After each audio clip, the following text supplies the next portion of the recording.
The same way that compound interest, accrues through finance, the effects of your habits multiply over time. 2 out of 3 things I try don't work out, but people just remember the success. That's what I want. But I know what the failures are. I got confidence out of failing each time. These ones are more important than everything else we measure. Really? These over 100 different habits. These are the ones that move the needle. If you want to be rich, you've got to develop strong habits. And in this video, we connect with the top entrepreneurs in the world about the habits they've developed to make them wealthy.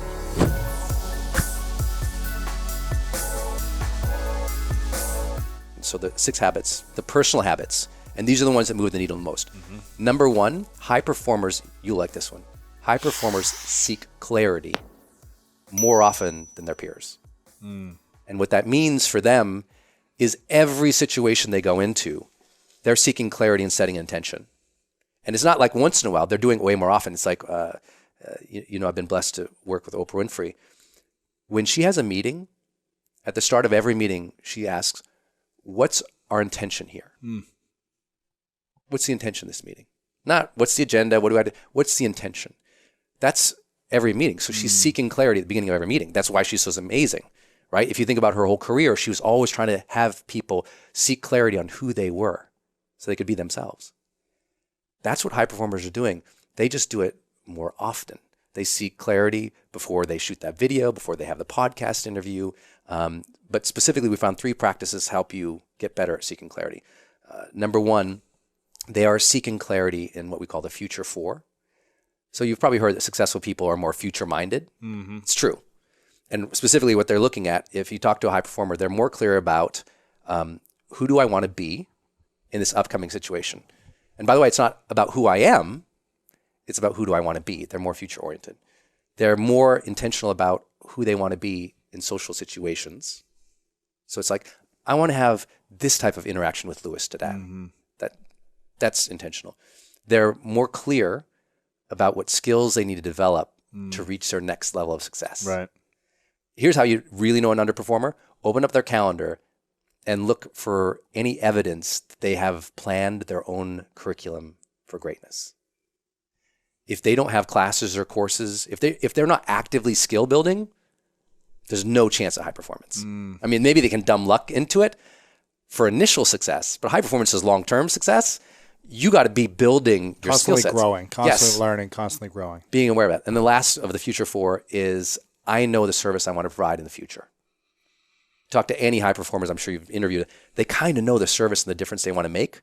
Maybe not precisely, but they're asking the question. So that's some of what we know. They seek clarity. And that's kind of the first practice is asking questions in those areas. And the other 2 real fast is when you're seeking clarity, they're more clear about the feeling they want to have.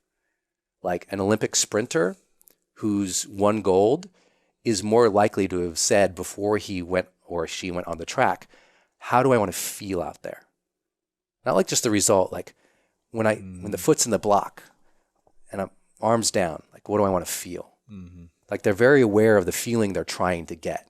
Yeah, I don't want to feel nervous and stressed. I want to feel calm and clear and smooth. And and they're doing that self-talk, which is seeking clarity. And then the last one, which is really important, they're clear about what's meaningful to them now and what might be different in the future, which is something I didn't know until we did a lot of the interviews or the conversations is a lot of people kind of know what I like now. They know what their passion is, but it's like, what's going to be meaningful to you later? Like in 5 years, they've thought about that. I would say they've done the work. So that's just the first habit. And so the book kind of opens with that story of like finding we all have to decide who we are and what we want and how to get it at this stage of our life. And when we don't know that, reaching high performance can be really hard. Yeah. It's all about clear vision for me. It's the first chapter in my book is the greatest leaders in the world have a clear vision. Love that. Yeah. That's it. And they got that vision by seeking clarity. Yes. That was the habit that gave them the vision. They were consistently seeking, like, they asked themselves more questions. That's one of our findings. They literally are doing more of the self-talk, asking more of the questions, which is so important. Yeah. Awesome. Yeah. And I love how you talked about this. You say the world cares less about your strengths and personality than about your service and meaningful contributions, then why do so many of us focus on our strengths and personality? Yeah. That was a huge finding. That's another one. I would have completely freaked out on anybody. Strength Finders, all these other books out there, it's like, we focus on our strengths. And unfortunately, that's in the history of personal development, that is the greatest false dichotomy that there's ever been. Focus on your strengths, it's like you have to do both. You have to do both. But what we found in our research, which surprised me, high performers do not report working on their strengths any more than regular people. So that's not what gives them the edge. One of the chapters opens up with this guy who wrote this email, really highly successful guy. And he wrote this email to me, says, and I'd put him through all this. I put him through StrengthsFinder, the Berkman, the Colby, the Myers-Briggs, put him through everything. This is one of my first coaching clients ever. I knew everything about him. We knew all his background. We did all the homework. Had his peer review, his 360 assessments from work. And then I watched him fail for 2 years. And he wrote me this email and he said, Brendan, stop telling me like what successful people are like, because we know my strengths, I'm not getting ahead. And start telling me what they do. And that's what this book became about. It's like, what do you need to do? Because, and in this email he wrote this, which is where that finding came from. He said, this was so good. Listen to this line. He said, as a leader, I have to be honest with myself that my mission and vision should never be made to bow down to my limited human strengths. I should have to rise up to my mission or vision. The strengths aren't the relevant thing. The question is, what is necessary for me to develop into to reach that mission? It's like, your strengths are great. And it's like, yes, of course do your strengths. But that's kind of like, what I tell people is like, let's imagine you have a bear. And that bear wants to go on top of this cliff over here. And it's never been on the cliff. And it wants to get that new honey up there, right? Telling the bear to focus on its strengths, to go somewhere it's never gone before and do something it's never done before is stupid. It's like saying, hey, you know what? Just try being more of a bear. Right. If you say, Brendan, I got this big new vision. I just say, just try being more of Lewis. I mean, it's a spiritual level that feels good, but you and I both know you're going to have to develop far beyond your comfort zones. And strengths are typically comfort zones. We got to overcome that and go to the next level. And develop new skills and overcome certain fears and all these other things that are going to help us get to the next level. Is that right? Yeah. The whole conversation of beyond the comfort zone really requires us to go beyond our strengths. It really requires us. That is our comfort zone. That is our comfort zone. What we already know, what we're good at. And the problem with all the StrengthsFinder and all of the strengths-based movement is the assumption, and they're all written academically this way, based on what are called innate strengths. An innate strength is the assumption that you had that from birth, and that those innate strengths are what you focus on. And I'm like, well, if you had it at birth, you probably had it when you were 15 years old too. So if it's innate, you had it at 15. Are the strengths you had at 15 sufficient to serve you at 50? Hell no. You need to develop beyond what's innate and go to a whole other level. And so I take on strengths in the book in that way, but I also say it almost doesn't matter, because a lot of people have strengths and they suck at work because they're not doing these habits.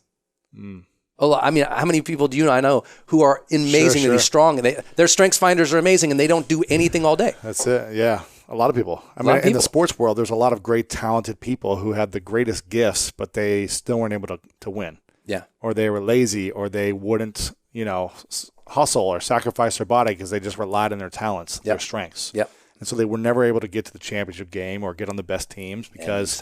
And they had all the talent in the world, and you're just like, if I was as gifted as this person, I would be incredible. You know?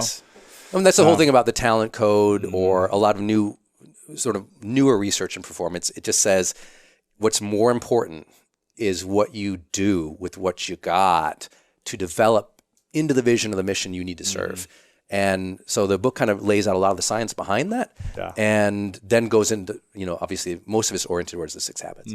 So in terms of clarity, what is that habit that you take on a daily or monthly basis with clarity? What do you think about? You're like, every morning, what am I clear about? Or, how do you apply that habit to your life? I apply it in a couple ways. First, for me, every situation I go into, I'm consistently asking, like, what's the feeling I want to have here? If you ever see me teach, it's often, I would say, bring the joy. So I have joy triggers that I've set up in my mind that makes me more intentional about things. So for example, I have a door frame trigger. Whenever I walk through a door, I say, bring the joy. So when I walk through that door right there, it's like, bring the joy into this room. It's just a mental trigger that I've set up for myself. Every morning in the shower, I ask myself 3 questions. And not that I shower every morning, but the ones I do. The first question I say, what can I be excited about today? So it forces me to be clear about what's going to draw joy, enthusiasm from me. Number 2, I say, what might trip me up today? Because usually I know what's going on in the day. I'm like, what might mess me up? Where might I not perform well? What might bother me? And number 3, I say, what can I do to surprise somebody today? To give a gift of appreciation or acknowledgement today. And so I think through that in the morning. So I think that helps me begin my day pretty clear. Then when I sit down before I do work, I literally look at my calendar of the day. I did this morning. And I look at whatever's going on in the day and I think about it for 20 minutes. It's one of my 20-minute routines in the morning. I literally think about my calendar for 20 minutes a day. People think that's crazy, but what I'm thinking through when I'm looking at the calendar, I'm like, okay, I'm going to have that call. What do I want to happen on that call? What's my intention for that call? What's my goal for that call? What's the feeling for that call? How do I want to end that call? I'm going to have that time with Lewis. Like, how do I want to be there? And how can I make sure I enjoy it? Because it's a big deal. I love your show. I want to do a good job. I want to share something good for the people, even though I have no idea what you're going to ask in this. I want to be present for that and make sure I'm really there, even though maybe I have a head cold today. It's like it's like just thinking through it. I think that helps me. It keeps me asking questions. Every Sunday, I do a life arenas assessment. That just means I think there's 10 areas of our life, and I score myself in them. And this is about my 11th year of doing this. Wow. So each area of my life, from emotional quality to happiness to relationships to time to hobby, etc. I just give myself a score of 1 to 10. And 1 means I suck, and I was horrible in the previous week on that. 10 means I did a good job. And then I ask, how can I do better? It's my Sunday routine. Yeah. And it just keeps me clear. And it's not like I don't sometimes, like everyone else, wonder what's going on or what I'm doing. But those habits, those were my habits. You have to establish your own for seeking clarity. Right. But when you have them, you weaponize your life. Absolutely, yeah. Clarity, powerful thing. Without clarity, it's hard to achieve a dream. Yeah. It's hard to get better. It's hard to grow and be a high performer. Yeah, no clarity, no change. That's it. No goals, no growth. That's it. The second one that I see here is energy. Yeah. What do you mean by energy? So in the way we peak energy, high energy all day long. Yeah, no, it's not caffeinated energy, but it's the habit is generate energy. Okay. Not necessarily have energy. Create energy. Create energy. And what they do, the way we measure that was kind of academic. Mental energy, which is tied to your focus and your stamina and your ability to manage complex tasks without too much mental stress. Number 2 is emotional energy, which is just the quality of your positive emotions. And number 3 is physical energy. High performers are 40% more likely to work out 5 times per week than the rest of their peers. So that means the top 15% most high-performing people in the world tend to work out 5 days per week. And that workout could be defined as, 45-minute brisk walk or, HIIT intensity or whatever it is, but 40% more likely. That's a huge finding. And what we found is high performers just have better well-being and happiness and physical conditioning than everybody else. One stunning finding was CEOs, senior executives, and business owners, they report expending as much energy as athletes who are competitive now. I can imagine. Yeah. Yeah. I was surprised by that. I would have thought, athletes would be 10% more. I mean, the emotional and mental energy they have to, the decision-making, the conversations, the big deals, the stakeness. Yeah. It's a lot of energy. It's a lot. And that's why, if you really want to achieve your dreams, you have to care for your body, your mind. That's why all these things, finally resonating in the marketplace because of the science of meditation or taking a break or, managing your own energy. Sleep is everything. Yeah. And I think all of that is really important. And we say generate energy because there's this myth that, some people have happiness or it's like No, you generate it. You don't have happiness. You generate Create it, yeah. You create it. And so the quality of your energy you have to create. Like you and I both, I mean, if most of our audience knew our schedules, your schedule the last 5 days, is like, how is Lewis even able to focus right now? And how are you able to get here and do this as well? Yeah, but it's because we say, well, this is our mission. Show up, man. Yeah, there's plenty of times I got to imagine you walked on the field and you were like, I'm spent. Exhausted. I remember when you like flew down to compete in South I still America. I still play with the USA team handball team. And a year ago, I flew down to, I remember I did an interview in Miami and then flew out from Miami and then just went right into training camp and then played against Brazil, which is like, Olympic qualifiers, and got our asses whooped, but it was fun, But I had to have clarity and energy and show up, even when I was like, oh, we're going to lose. Yeah. Like there's zero chance. Yeah. It was like the worst team in the NBA playing like the Warriors, and we were just like, we had no chance. Yeah. But I had to show up and give my best. And you have to set all these routines. The amount of routines that Tom Brady has in his life so that he can generate energy. It's unbelievable. Stuns most people. It's unbelievable. And that's what it takes if you want to be at that level. If you don't want to be at that level, you don't have to do it. Yeah, you don't have to do it. I mean, everybody can just like, well, I'm going to go, hit the Cinnabon, but it's like, it's pretty good. How do you want to feel at 3:00? Yes. If you want to feel amazing at 3:00, don't end lunch with a Cinnabon. You know what's like crazy? You have to Gosh, it's crazy. Like I'm 34 now, and I could eat like sugar and bad food for all my 20s, right? Yeah. And now when I go off of sugar for like a month and then I just binge for a day, it's like I literally can't walk the next day. My back is like so it's stiff. A sugar I'm like, hangover. oh my gosh, like my whole body is exhausted. Inflammation. So much inflammation. Yes. Once I cut it out and then I bring it back, I'm like, oh, I feel so old. Yeah. Well, and, dude, I'm the same way at my seminars. Like we do 4-day event and it's just me.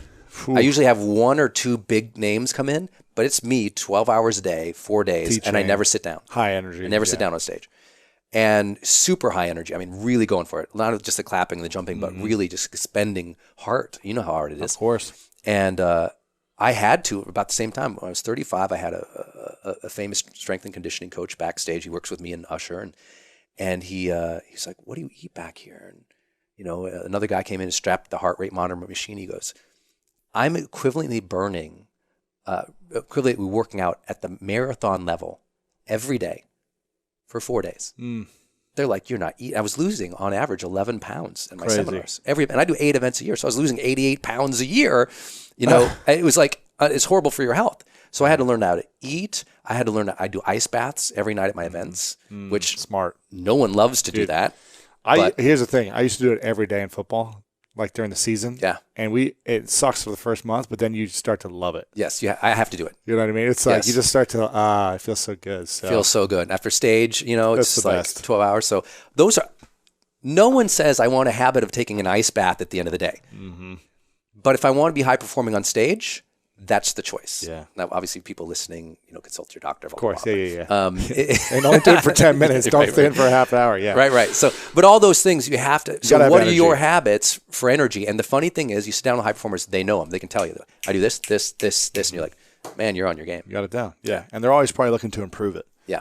Totally. Yeah. They're always, but they're very aware of it. And they, what I found was they get pissy if they're off it. Yeah, of course. I didn't meditate this morning, and I was like, I was kind of frustrated a little bit. Someone asked me when we were at our meeting today at the Soho House, he was like, how was your meditation? Because he knows I like to meditate. And I was like, I missed this morning. I did yesterday, but I missed this morning. It's agitating when I miss one of my habits. Yes. It's like, I need to get up earlier. And yeah. That is exactly what you just said. It really agitates high performers when they're off their energetic habits. Absolutely. Yeah. The third big personal habit, which, by the way, I've been teaching high performance for a decade. We have the #1 seminar on that and the #1 online course. And I was wrong. I never knew this was the thing. And you're going to laugh because you're like, duh, dude, I could have sat you down. But I just didn't know. I knew I taught it as like subtext, but I didn't know it was the thing.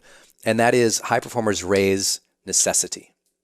And what that means is they raise the necessity of performance in their mind before each performance. They say, I got to do great. And they give themselves reasons why. So they're connected to their why. But it's different than just giving, like, know your why is nice. Know your why and give yourself edge for it. What do you mean? Let me give you an example. Two guys walking out on the track field. Who's going to win? Well, equal quality of experience, similar times, maybe they've raced before. The guy at the blocks who I'm going to bet on is the guy who came out and said, got to do this for my mom. They have a reason to perform at heightened levels. And they have connected to that over and over. Now, again, some of this, Brendan. But the finding, the research is they just do that more often than underperformers or even, good performers. Yeah. They're more connected to their reasons why, and they're stirring it, man. It's like, and they do it from two angles. One angle is your internal standards. Like my values or my self-expectations say, I got to crush this because that's who I frickin' am. Yeah. Like when you walk out, you're like, you're not going to, screw around on when you're playing handball. You're like, this is who I'm Lewis. I'm an athlete. Yeah. I'm going to kick some ass here. Yeah. It's that self expectation. Okay. Then though, they pair it with external obligation. Like my team needs me to do this. The deadline says this time. There's some kind of external, they don't call it pressure. My family, something bigger than themselves. Something bigger than themselves. Yeah. Yeah. And that was another thing I was surprised by. They don't say, they rarely use the word pressure because they want it. Like people who use pressure, they don't want it. But high performers, I found they're connected. I'm doing this for a bigger cause, a bigger reason, a team. Or there's sometimes just like deadline. Like I'm an unbelievably high performing writer when there's a deadline. Yeah, I'm a weapon, right? Before that, I'm not always on my game. Sure. So, but if you have those reasons, so you got to have your internal reasons and your external reasons, and then your job is remind yourself of that more often. That's what's called raising necessity. And we were the first ones to kind of prove that with the data. And I was pretty stunned at that. Remember, these three aren't like my opinion. You might say, yeah, these are whatever. I'm like, but these ones are more important than everything else we measure. Really? These over 100 different habits. These are the ones that move the needle. So if you want to move the needle in your personal life, number one, seek clarity more often. Number two, generate energy with more consistency and will. And number three, raise necessity. Raise the stakes before you go into any performance situation.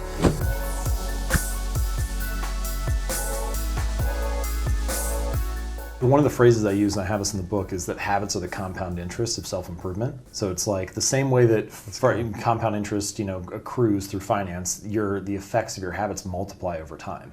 And so often these choices that you make, they're these little 1% improvements for you or against you each day, and they're very easy to overlook on a daily basis, right? Like, what really is the difference between eating a burger and fries or a salad and chicken for lunch? You don't really see a whole lot. Better. Yeah, right, yeah.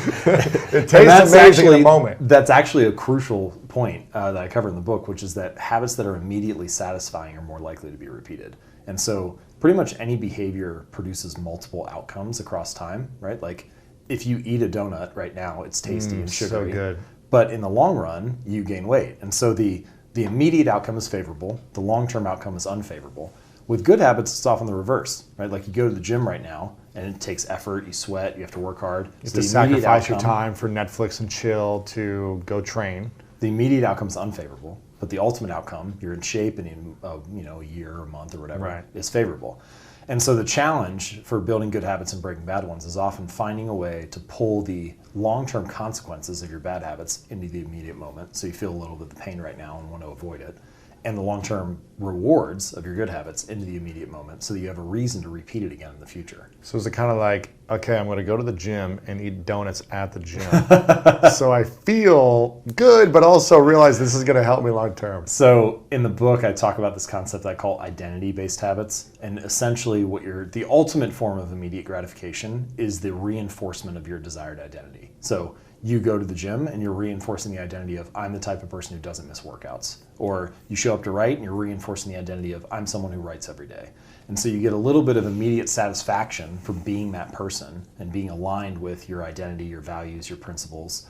But you also get the long-term rewards from showing up every day. And so what you don't want is some kind of immediate reinforcement, like eating a donut at the gym, where you're casting votes for two different identities, right? It's like I showed up at the gym, I'm casting the vote for being the type of person who doesn't miss workouts, the type of person who's healthy, but then I eat a donut, so now I'm casting a vote for being an unhealthy person. So it kind of like washes out, right? So you want reinforcements that align with your principles and values. So you essentially have to form your identity first.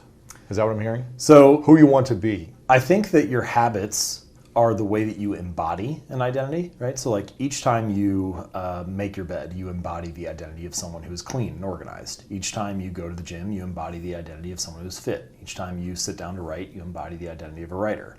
So you can sort of think of it as like each behavior casts a vote for the type of person that you want to become. And if you cast enough votes for that type of identity, you start to believe that about yourself, right? Like if you go to church for 20 years, you believe that you're religious. You study Spanish every Tuesday for 30 minutes, you believe that you are studious. So in that way, your habits provide evidence of your desired identity. And I think that that is probably the ultimate reason that habits are so important. It's true, like habits can help you earn more money or be more productive or lose weight. And all that stuff is great. But in addition to the external results that habits provide, they also shape your sense of self. They like are the engine or the avenue through which you learn to believe things about yourself. Like sometimes people will say stuff like, fake it till you make it. But fake it till you make it is asking yourself to believe something without evidence for it. And you can do that for a little while. You could do it for a day or a week. But eventually, I mean, there's a word for beliefs that don't have evidence behind them. It's delusion, right? Mm-hmm. And if you're deluding yourself, then eventually you give up on that. But the power of doing a better habit each day or casting a little vote for that type of person is that now you have evidence to root your belief in. Yeah, because so now I've done it for 6 months, yeah. Right? Like, I mean, now you have a lot of evidence that you're a podcaster or a good interviewer. You know, like you do this over and over again. Each time you cast a vote for believing that about yourself. And you aren't delusionally believing that you're a good interviewer. It's because you've shown up and done it hundreds of times. Right. And so I think that that's true for any habit, large or small, that they provide evidence of the desired identity or the type of person that you are. What are the 5 non-negotiable habits for you on a daily basis? Oh, that's a good question. So obviously this is going to depend on your goals. For me specifically, I think there are a few core habits that are going to serve everybody and certainly serve me well. So exercise is a huge one. I don't do it daily, but I train 4 times a week. Yeah. And I feel like if I didn't exercise, I don't know that I would be an entrepreneur. Like, I don't know if I could handle the psychological roller coaster without the physical outlet. Yeah, the release, You probably feel that as like an athlete too. You know, like for being an athlete for so many years, I feel like I need to push myself physically in addition to mentally. Absolutely. If it's just mental, it doesn't do it for me. I need to have a physical outlet. So exercise. Exercise is one. The ultimate meta habit is reading. Because if you build a habit of reading, you can solve pretty much any other problem. You know, you want to learn how to be a better podcaster, you can read about that. You want to learn how to meditate, you can read about that. You want to learn how to make more money, you can read about that. And so what you need is to develop a habit of reading, and then whatever problem you're facing at the time, you have a method for solving that. Okay. Writing for me is huge. I don't actually know what I think about something until I write about it. I find that if you get your ideas, you get it out. If you ask me something right now that I haven't written about before, what is really happening is I'm just talking my emotions. So what I mean is that you'll ask me something and I'll get an implicit feeling about what that topic is. I'll have some intuition, a gut feeling about it, and I'll say whatever that feeling is driving me to say. But I don't actually know if that's what I really think, what I deeply think, until I have the time to sit down, write it out, logically go through it. Because a lot of the time, you know, if you would ask me the same question next week, I might have a different feeling at that time. So I'm talking different emotions. So I think I actually need to have time to sit with it a little bit and write it through to learn what I actually think. So writing's third. Exercise, reading, writing. I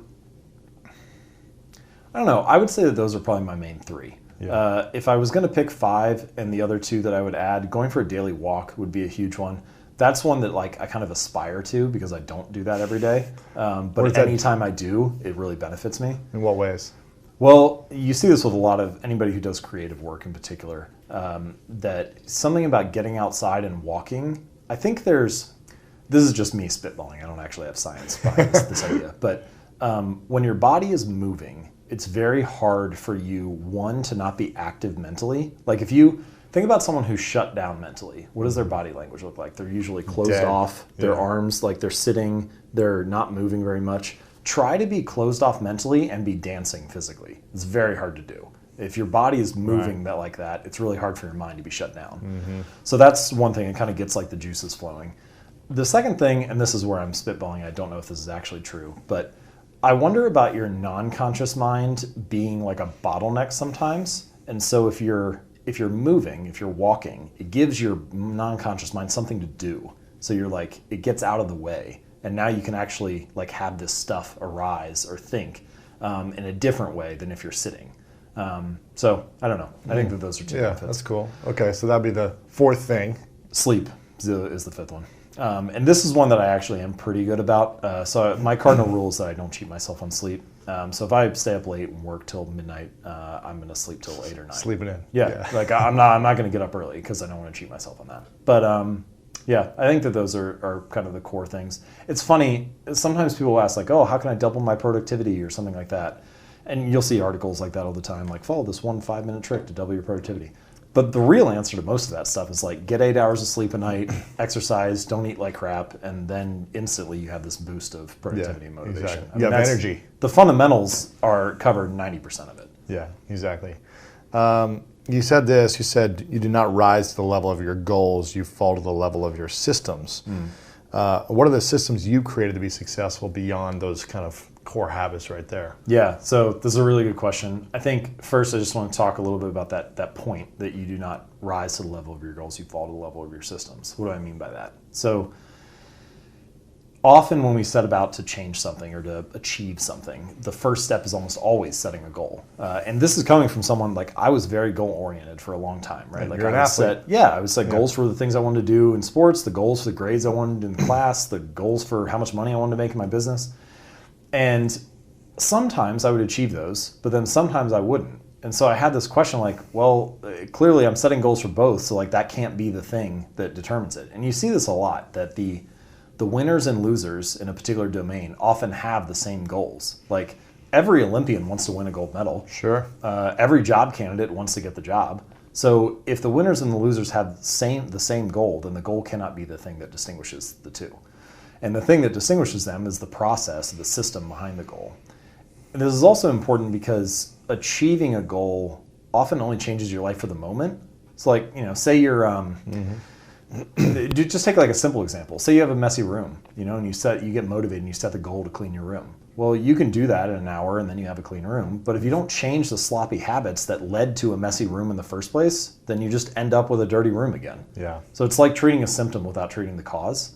And habits are a better solution in that case, because if you fix the inputs, the outputs fix themselves automatically, right? You don't have to fight to have a clean room if you have clean habits. And I think that that's true in a larger sense as well, right? Yeah. People want outcomes. They want to earn more money or lose weight or be more productive or reduce stress. But the outcome is not the thing that needs to change. It's the system that precedes it. So give me let's bust the myth of how many days it takes to set a habit. Because there's 14 days, 28 days, 60 days, a year. Right. If you do something every single day, and maybe it changes for each person, but what's the science or the statistics say about how long it takes to form a positive or negative habit, I guess? So 21 days is the thing you hear all the time, 30 days, 100 days, whatever. Right now, 66 days is making the rounds, is the latest. I saw that in another book. What was that book? Well, there was one study done that found that 66 days was the average for how long it takes. And as a rule of thumb, I don't think it's terrible. Like you should remind yourself, this is going to be months of work. It's not just going to be something quick. But even within that study, the range was quite wide. So if you did something simple, like drink a glass of water at lunch each day, it would take like 3 weeks. If you did something more difficult, like go for a run after work every day, that would be like 7 or 8 months. But I think actually that question to begin with is sort of there's like a broken mentality behind it. The wrong question. Yeah, it is. Yeah. Because if you ask that question, the implicit assumption is, when do I have to stop working? Or when is this done? And is it automatic after a certain period of time? Well, the honest answer to how long it takes to build a new habit is forever. Because if you stop, then it's no longer a habit. It's a constant choice and a decision, right? I think people often look at habits as like a finish line to be crossed, but it's actually a lifestyle to be lived. And if you look at it as a lifestyle change, then you're saying, okay, what's something small and sustainable I can stick to, right? What's something that can actually last over time? So it is true that, and you can actually map this through research, that a habit will become more automatic with practice.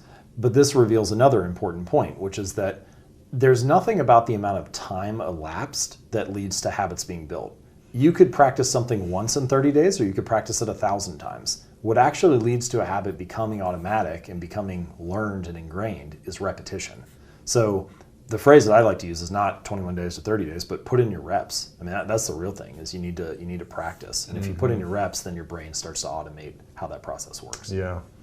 What makes you an expert on habits? Oh, man. Based on lots of other people that are talking about habits. Why are you talking about it differently, and what have you discovered that's different than everyone else? Okay, so 2 questions there. So the first one is expertise. And I think that, and I've said this many times before, I'm just going through this with everybody else. I consider my readers my peers in the sense that we're all just trying things out. The only difference is I write about what I learn and share it each week, but we're all just learning along the way. Early on, I had a feeling like that. I was like, who am I to, I'm just a guy. Who am I to write about this? And I had a friend tell me the way you develop expertise is by writing about it every week. So I wrote a new article about habits every Monday and Thursday for 3 years. And that was how I developed the expertise on the topic, was by writing about it. You did research, right. And you said, here's what I found, here's what I tried, here's what worked, what didn't work. It's a combination of me reading the scientific literature and reading the research and then trying to distill the practical insights from that and testing things out in my own life as a weightlifter, a travel photographer, a writer, an entrepreneur, and seeing what that looks like, and then the two together. And I think you need both. Like, I don't want to be some new age version of an academic who's in an ivory tower just like theorizing about ideas. Is different what it looks like to put ideas into practice, right? Like, imagine you're a peak performance coach and you show up to coach like an NBA team. These guys are like, dude, you need to step on the court if you know what, right, to see what it's actually like. So you need to have both to have a firm understanding of that. So you were researching and you were applying it into your life. And what was the second part? The second question, which I think is probably the more interesting one, which is what makes my angle different, or what makes this different than every other book out there about habits? So you can broadly put books about habits into 2 categories. The first book, the first category is what I'll call motivation models. So motivation models are about what sparks a behavior. How do you get started? How do you get motivated? The second category is what I'll call reinforcement models. So how does a habit stick? How does it last? Why do certain behaviors get reinforced? And sometimes books will touch on one, but focus primarily on the other. A lot of the time, they'll just kind of live in separate worlds. That's what I would say is happening in like the self-improvement space. Then you have the academic space, so psychology or neuroscience or whatever. And a lot of those books are focused on the why, but not the how. They'll tell you why something happens, why a particular neuron fires, why a particular biological process works the way it does, but they don't tell you how to implement it in your daily life.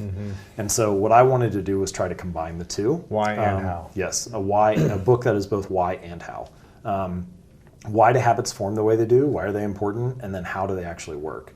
And my hope is that Atomic Habits was able to do that largely because of the framework that I put together. So in the book, I lay out these 4 stages that all habits go through.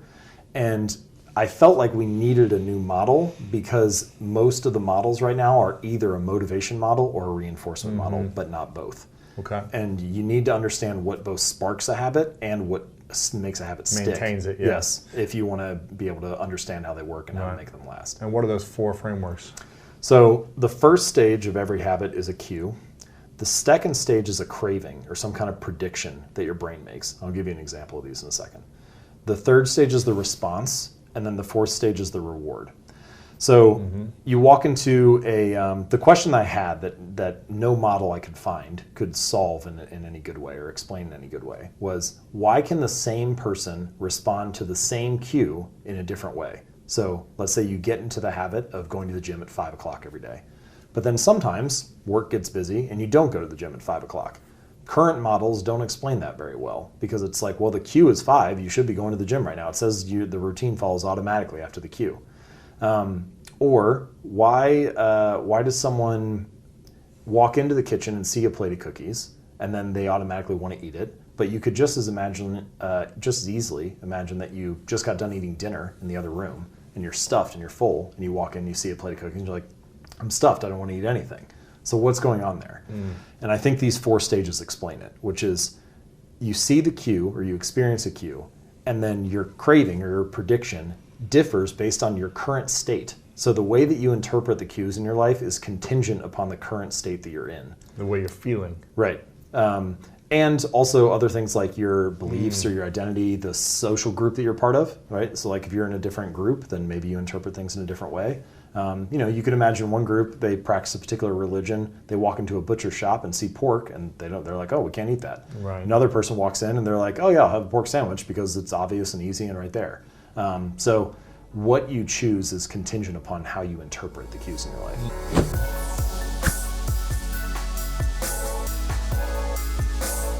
I don't think I'm the type of person that is brave enough to admit I've made a mistake, honestly, because I think things have not worked out along the way, where things just didn't work out as I had hoped or dreamed them to be. But I don't see them as a mistake, because as quick as you're thinking, oh, poor me, you start to see the light of the door that it's opening that couldn't have opened without it. Okay, so I don't have like a regret of this was a big mistake or that was a big mistake. But I have to also say I have my whole life been very cognizant of doing anything and exposing myself to anything, even when I didn't want to do it, because I'm deathly afraid of feeling like I would regret. Like, what if I don't do it? That's more of a motivation for me than doing. Me too. Just like, will I look back? Like, for example, with Dancing with the Stars, I did not want to do it. I'm an old babe. The last thing I want to do is practice 4 hours a day. You were great. You think I was so great? Not the judges. They didn't think so. I was the #1 person on Dancing with the Stars last season, #1 rejected. Now, there's a record, okay? But, so you might say that was a mistake with all the work that led up to, and it was a social embarrassment. I thought I'd be rejected maybe #3 or 5 or 6, but #1, I never saw it coming. And so I was kind of a little mortified on that one. But you know what? I'm so thankful I did it, and the minute I recovered by the next morning, I'm like, thank God I did it, and thank God it's over. It's a lot of work. It's a lot of work. Because I didn't want to, I said yes because I didn't want to wonder what it would have been like, So. What did you learn from the experience about yourself? I learned I'm not a good dancer.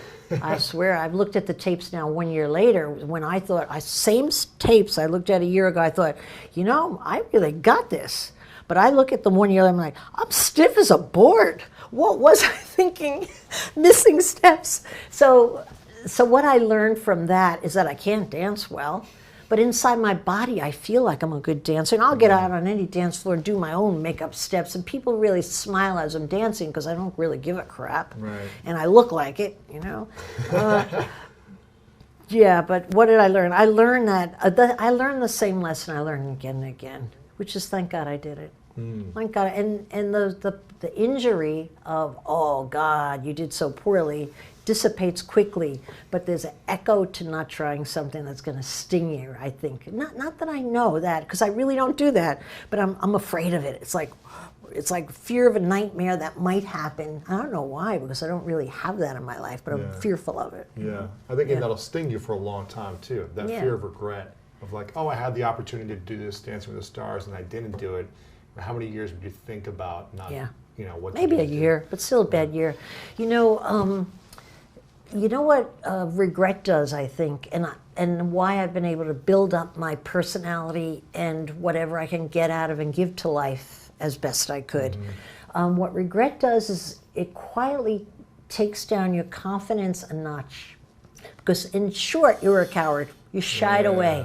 Even if the right decision is to shy away. Once you shy away, you quietly, without even consciously think a little less of yourself. Now, I say that from experience because I've watched many people get stronger, or people where life makes them weaker. And there's a lot that goes into that. But I really believe that that regret piece is not given enough due. You really have to try everything and try your best, because and listen, 2 out of 3 things I try don't work out, but people just remember the success. That's what I want. But I know what the failures are. But still, I got confidence out of failing each time. A little notch up, a little notch up. So then you conduct yourself with more power in life because you feel better about yourself. And ironically, you have more to give. You're a better package to give more because you've put a lot into that basket by just trying. Do you feel like you're more confident, even though you're the first one out of Dancing with the Stars, that you did it and you went for it? Absolutely.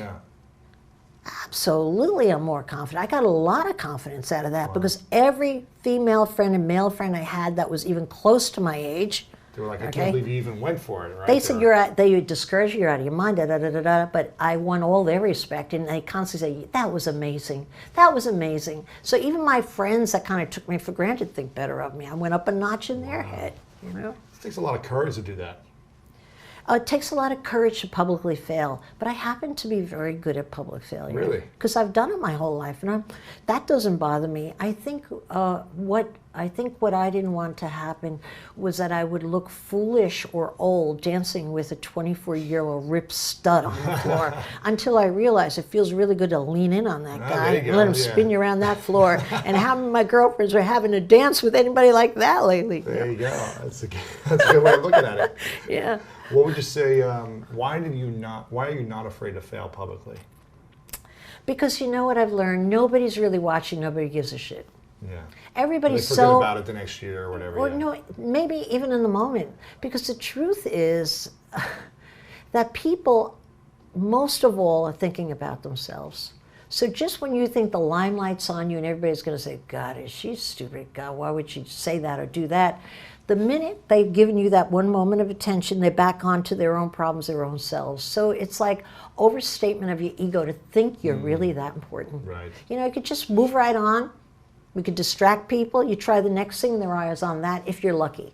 So no, it doesn't really amount to anything. It doesn't really amount to anything. Right. Yeah, it's self-ego. That is not really true.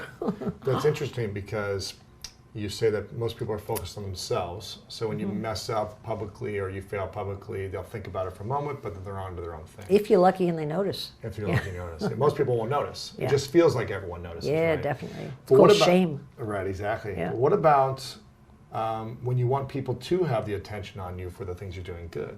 How do you keep the attention on you, the relevancy of yourself as an entrepreneur, an individual, when people are focused on themselves so much?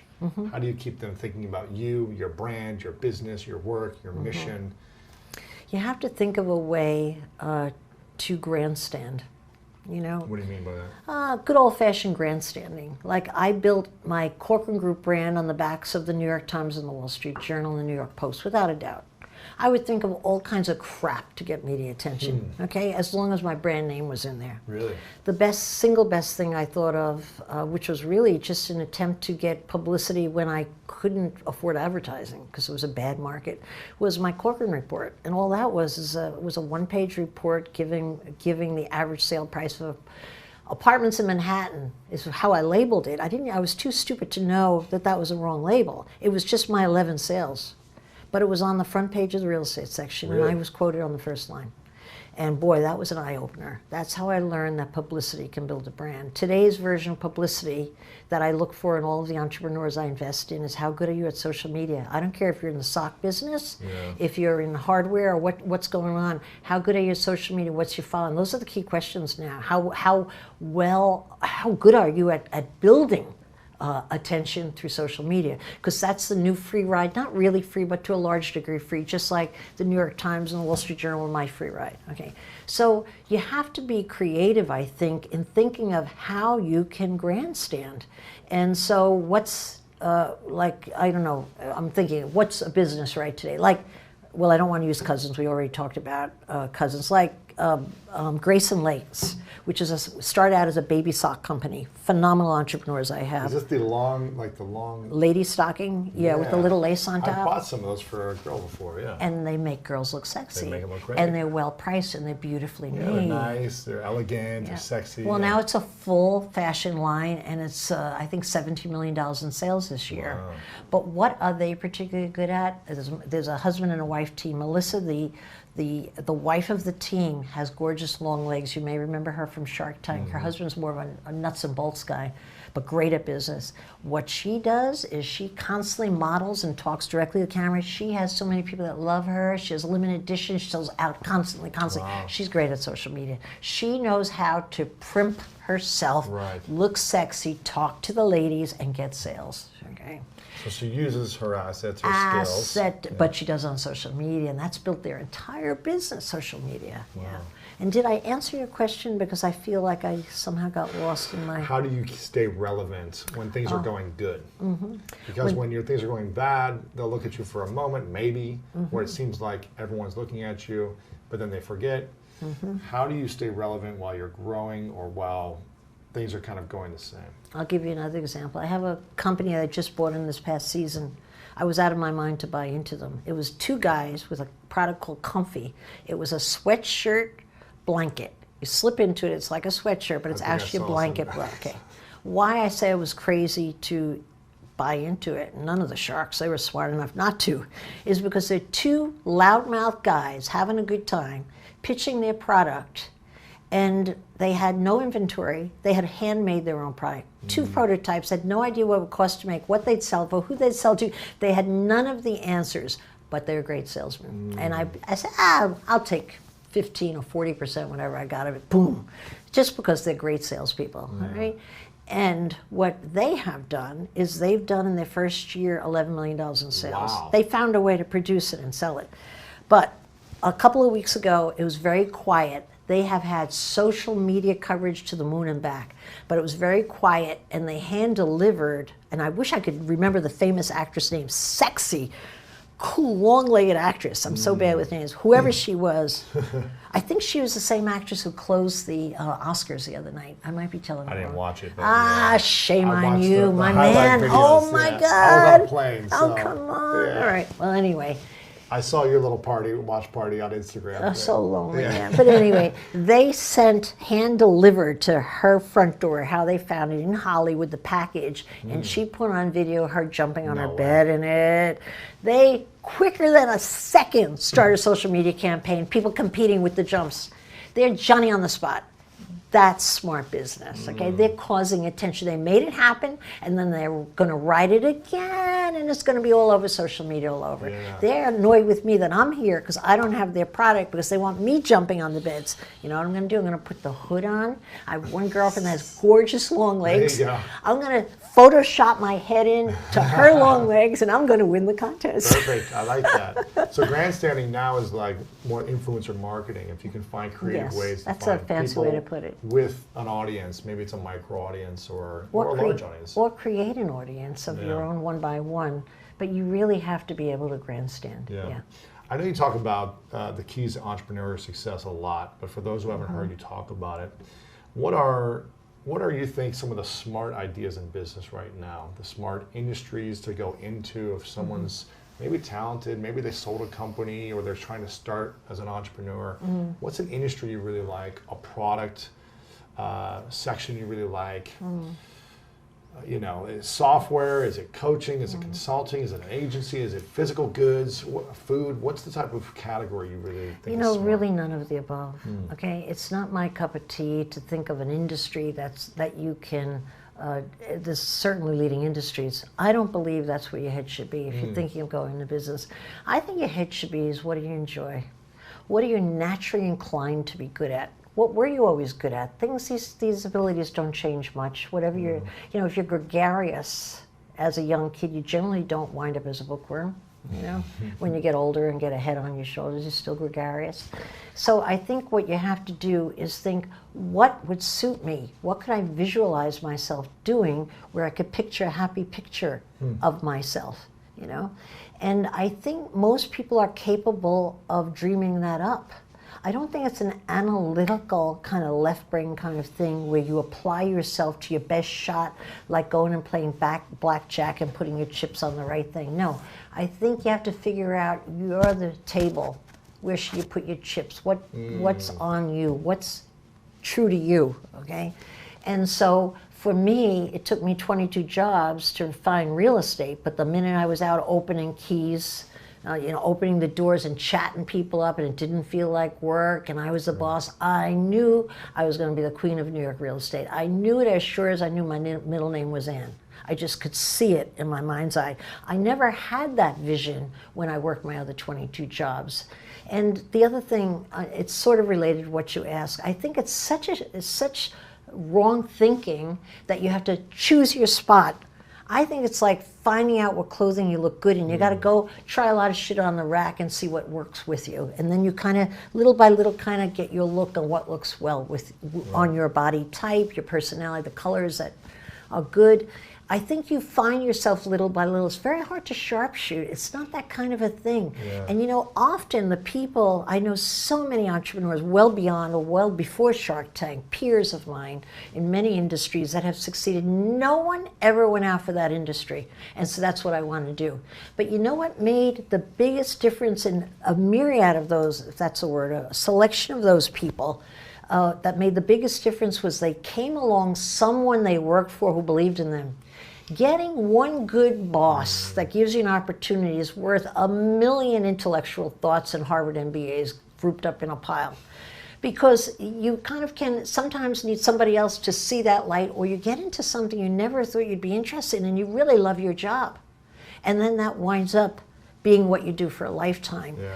And so I don't believe that you name the big industries. That's more Mark Cuban stuff. He's like high-level investment strategy stuff. But I'll put my businesses against his any day, 1-to-1. And because I think I'm so good at seeing who's got that talent that matches where they are, you know? Yeah. If someone's approaching you for investment or to partner with you, and you could choose only 3 qualities that you would dream that they would have, whether that's never giving up, a grit, a positive energy, whatever the quality may be, and you could say if they had these 3 qualities, it doesn't matter what business they're in. Maybe timing and the economy might play a little bit of part here and there, but like if they had these 3 qualities, they're most like, I would bet on them any day. Yeah, well, that's what I do every day on Shark Tank. Yeah. And I've gotten better at it because I've learned to hone in on those. I could think of 2. Maybe I'll come up with a 3rd if I keep talking. All right. Number 1 is salesmanship. I have never succeeded with any business where the principal didn't know how to sell. I mean, sales is the guts of every business. If you don't have sales, you're not in business. Any business applies to everything, okay? So, okay, if you're a technology nerd and really are in a technology space, but you better have a partner who could sell the shit out of it, or it ain't gonna go anywhere, okay? So selling is number 1. The other thing I look for, and maybe it sounds weird to you, but I've learned it to be a great, almost insurance policy, I look for injury. I look for anger in the individual. If I could find someone, and this is true of all my successful businesses, interestingly enough, if I could find someone who had injury at an early age and has something to prove, I got myself a winner. It's like insurance, okay? So when I say injury, meaning they were dunces in school, like 3 out of 5 sharks were dunces at school. They're out to prove, you know. I don't want to out them, so I won't use. I'm inclined to use the names, but I won't. I have entrepreneurs, usually successful, never had a father, and then when they went on Shark Tank, their father, after 35 years, was back into how insulting, it enraged them. Okay, I have entrepreneurs who were sports figures, almost. Going to be professional sports people, had an injury, but were fiercely competitive with someone who wound up in their space. They hate that person because they played against them in ice hockey. Crazy. All I have to do is name the other person, their sales go up. You know? So I think anger and proving is very much part of a lot of successful stories out there. It's an overcompensation, overproving, overdriving, like, I'll show you. Give me the I show you, something that went wrong earlier. And you've got a motivated person, and it gets you through hard times really well. And then I'm coming up with a 3rd. There's a million other ones, but none of them as serious as that. It's those 2. You have to be able to sell, and if you have injury, to prove something, it's a wonderful insurance policy. How important is a positive attitude with those 2 things? Like well, if you were that's negative, a given. Oh, you don't. Let me tell you. I don't know. You're not even going to get out of the gate. Well, there's negative people. All right, you know what's. You might be trying to prove people wrong and always nasty about it. You know, forget it. Let me tell you what's true about a negative person. You won't meet them in the entrepreneurial space. You know why? Because they are far more comfortable criticizing the next guy than doing. Negative people are bloodsuckers. They just suck your energy away. You know, the nicest thing I did for all the people that work with me over the years was get rid of negative people the minute I spotted them. I didn't care if I had cause. They were out. You know why? Because it's like letting the enemy quietly into your camp and giving them free rein. Negative energy is the enemy of all business, especially I've always been in sales-related businesses. You let a negative person into a sales force, they have a pity party, all of a sudden they need one more person to feel sorry for them or to point out what's wrong. It's terrible. I would spot them a mile away, feel their vibe. Do you have a few minutes on Friday? I'd love to have a chat with you. Wow. Because I felt like I was saving my good people. Yeah. You know, they were good, positive people. I don't mean criticism. It's invaluable in business. You need to have your criticizers to let you know when you're off and what you could do better. But I'm just talking about regular bloodsuckers, you know. You know, everybody's met a few. I hear you. I hear you. Now, sales is number one for you. If they were a great salesman, you would bet on them. If they were a great salesman with something to prove, that's like the golden ticket, it sounds like. So how does someone train to be a great salesman if they don't know how to? Is it something they can learn? Or is it something you just have to be a part of your energy? Well, you had a question about positive. That's the blood that goes through a great salesman. Seeing the positive side of anything. And a lot of people see that as baloney. I don't. It's just like, you show me a negative and I'll say, you know, you're right, it's a negative. But I can tell you what the upside of that negative is. So you have a bend toward being positive. So you must have that, okay, to be a salesman. If you don't, you'll never become a salesman. I don't care how hard you try. I think it's an intrinsic quality, a personality trait. I know you're not supposed to say that. Everybody's supposed to believe you could become a salesman. I think if you're inclined to be outgoing and positive, you can become a better salesperson. But the real phenomenal salespeople that I have worked with, and I've made my living my whole life in different venues with phenomenal salespeople, I am telling you, they come out of the gate, maybe not out of the womb, but they come out of the adolescent gate as salespeople. It's very hard to teach that. It's an artistic gift to be able to sell really well, because think of how complicated it is. You have to read the situation accurately.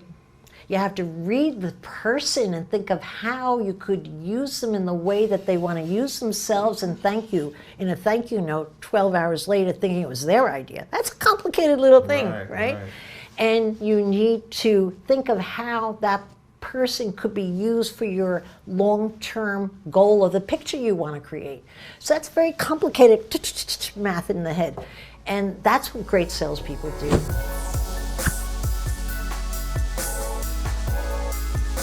I want to dive into morning routine at the start because you're a huge advocate of a very specific morning routine. And, you know, morning routines are talked about a lot on success-minded podcasts and high achiever podcasts these days, but you have a different approach to it. And yours is the 5 a.m.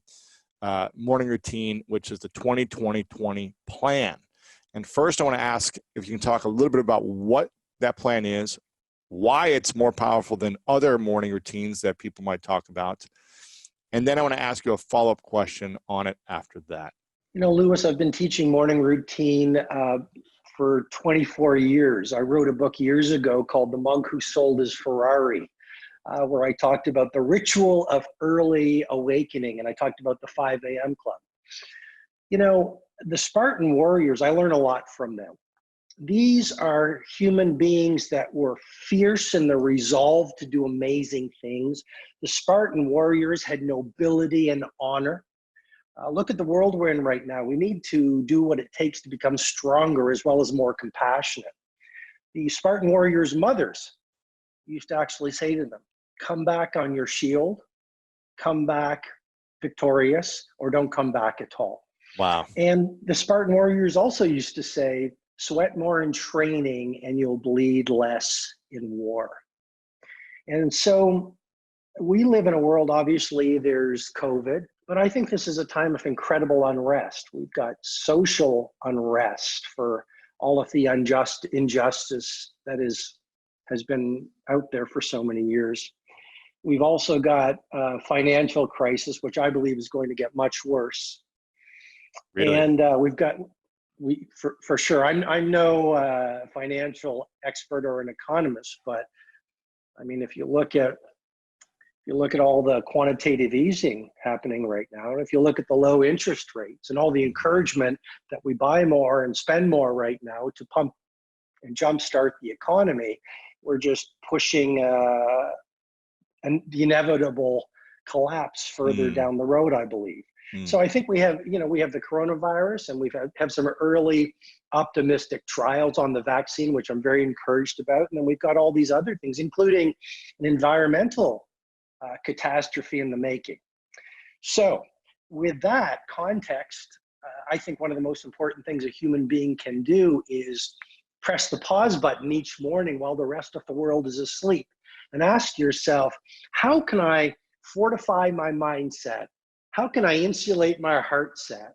How can I optimize my health set? How can I escalate my soul set, the 4 interior empires that I've introduced in the 5 a.m. Club, so that when I walk out in the world, I'm creative, I'm productive, I'm compassionate, I radiate positivity, and I have resilience in case I get knocked down. And so I think one of the best ways you can do that is this 20-20-20 formula that I've been teaching to the billionaires, the NBA stars, the film icons, and many of the most successful people on the planet for, as I say, 24 years. And very high level, Lewis, the 20-20-20 formula is simply this. You get up at 5 a.m., and anyone can get up at 5 a.m. One of the gifts of a human being is neuroplasticity. We are built to change. So please, I would encourage, if we recite our excuses long enough, we actually believe they're true. We are built to change. We are built to grow. We are built to own our heroic nature. And so according to University College London, if we do any practice or habit for 66 days, we reach a point of automaticity where it becomes easier to do that new habit than not do the new habit. Once you wire in the new habit, for the first 20 minutes, 5 to 5:20, you move, because you can release BDNF, brain-derived neurotrophic factor, which promotes neurogenesis. It optimizes your brain. If you move first thing in the morning, you release serotonin, which makes you feel good. You release dopamine, which sets you up for inspiration.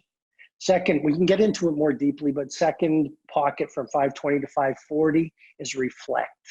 While the rest of the world is asleep, there's such quietude in the air. This is where you can pray, you can meditate, write in a journal, sit in quietude, so that you're focused and living your life and your priorities through the day. And then the final pocket of the 20-20-20 formula that I talk about in the 5 a.m. Club is grow. You'll never get old if you grow. You'll never become obsolete in your business, even in a time of great volatility, if you're growing. You'll always stay happy if you grow. So 20 minutes at the end of this victory hour, that's what I call it. You spend some time listening to a podcast like Lewis Howes on the School of Greatness, a man adored by the majority of humanity.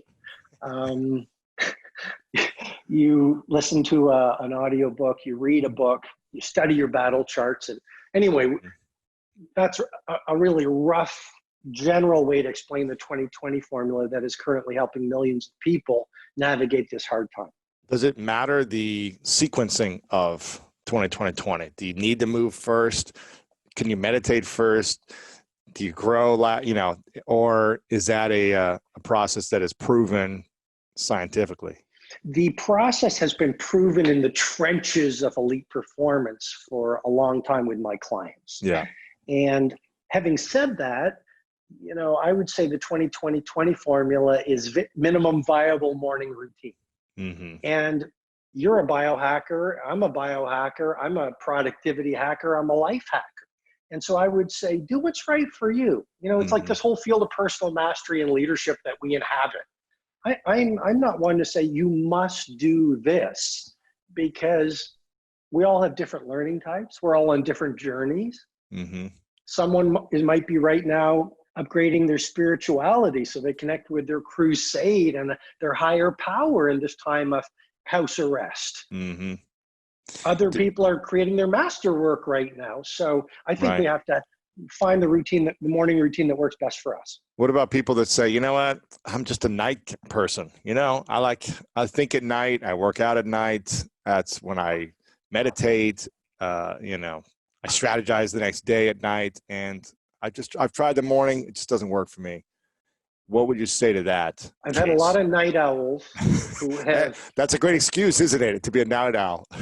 I've had a lot of night owls who have said, I could never be a morning person. I've had a lot of people who've said, grandma couldn't get up early, grandpa couldn't get up early, my parents couldn't get up early, I don't have early rising genes, And what I would say is, if you don't read that book you've been resisting because you don't think it's for you, you might just miss your new favorite book. If you fall in love with your most closely cherished beliefs and you're not open to trying new things, you might miss your trying your new favorite food. If you say, well, here's the kind of friends that I hang out with and I'm not open to anyone else, you might miss that new friend or that new mentor who will transform the way you run your craft and live your life. And it's the same for the morning routine, the 5 a.m. club. I mean, it's just, I've had so many people read the book, run the models in the book, live the message, and achieve what they never thought they'd achieve. Yeah. And so what I would say to a night owl, or a lot of people say shift workers or whatever, I would say, give it a try. I don't just give it a try for a week, give it a try for 3 weeks, 4 weeks, the 66-day minimum, and then judge by your results. Hey, it's Lewis here, and I would love to connect directly with you.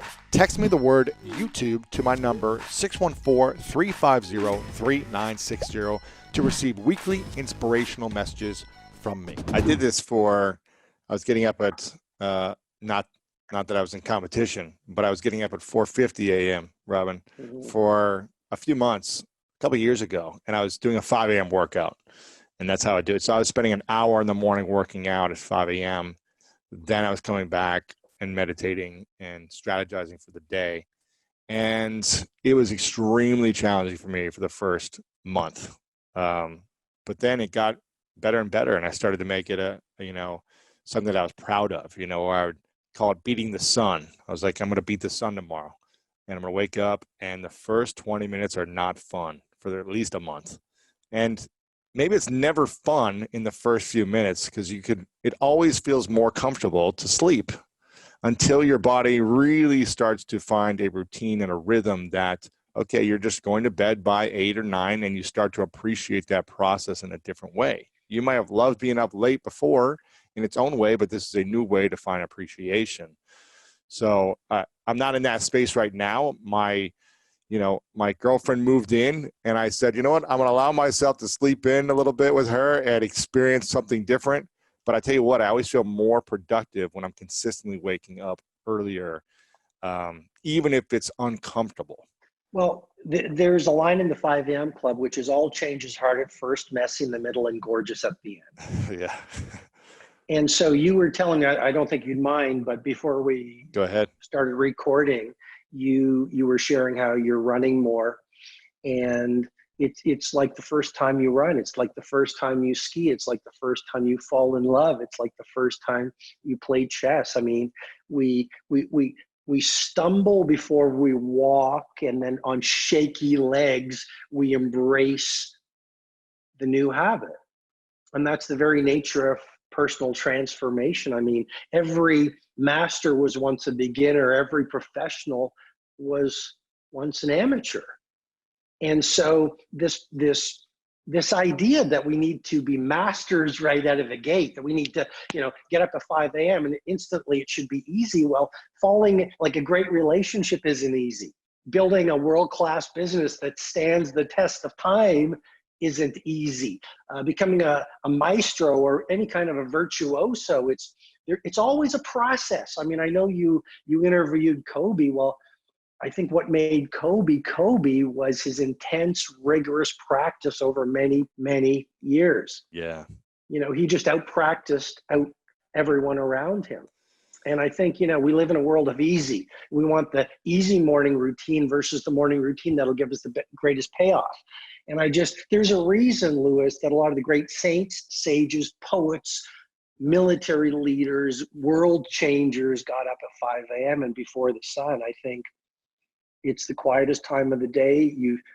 if you look at willpower researchers, we wake up with the most willpower when we first wake up. You have the most mental focus before the phenomena attention residue takes over and cognitive bandwidth is high. And, you know, it's been profound for me. How does someone be consistent in their discipline? You know, when most people will say, I'm going to do this for 3 months or 6 months, but then interruption, COVID, I got sick, someone in the family needs me, and I'm up all night. And what's the difference between what Kobe did for 2 decades in the NBA, where he was disciplined? How is he able to stay motivated, and how are the greatest able to stay motivated, where others seem to lack the motivation and discipline to be consistent? Because anyone can do it for a few weeks, but how do you do it for years and decades? What's the difference between that? It's an excellent question. And I would say, first of all, in COVID right now, may we give ourselves permission to be gentle with ourselves. I think, you know, even this whole idea that we must be machines in terms of our morning routine or even our pre-sleep rituals. These messages that are out there that we must be monomaniacally consistent and flawless human beings for us to wear our badges of honor in society as leading members of the cult of productivity. You know, I'll confess right here to you right now, I sure am no guru, and I slip, you know, I slip on the 5 a.m. club.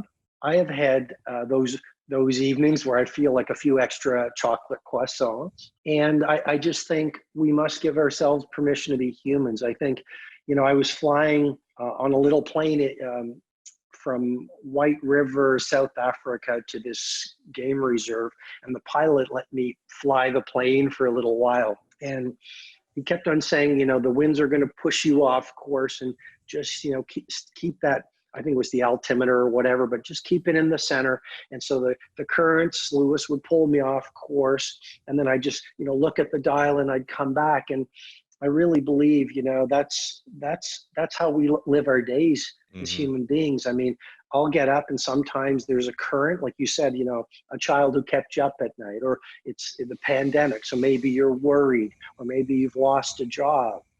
And so those currents will take us off course. And so our job is just to steer back on course each day. You know, we're not perfect human beings. Yeah. So it's okay to sleep in once a week, or to miss the routine once in a while. It's not going to affect your overall, you know, results or process. Is that what I'm hearing? Yeah. I think, you know, if you want to commit to the 5 a.m. club, you want to commit to a world-class morning routine, because the way you begin the day profoundly sets up the way your day unfolds. And this, again, this is not anecdotal. You get up in the morning and you run the 20-20-20 formula that I explain in the book. You will create the flow state. You will release serotonin. You will release dopamine. You will release BDNF. You will increase your metabolic rate. You will boost creativity. You will increase your willpower. You know, all those things. I mean, we all have the ability as human beings to arrive at our own original form of greatness. We have not been schooled. We have not been taught. A lot of us have not been mentored on the mindsets, heart sets, routines, rituals that will create and allow us to live our personal genius. But, you know, if you look at the greatest women and men who have ever graced the planet, these were so-called ordinary people who just set up their lives in such a way that their native gifts saw the light of day.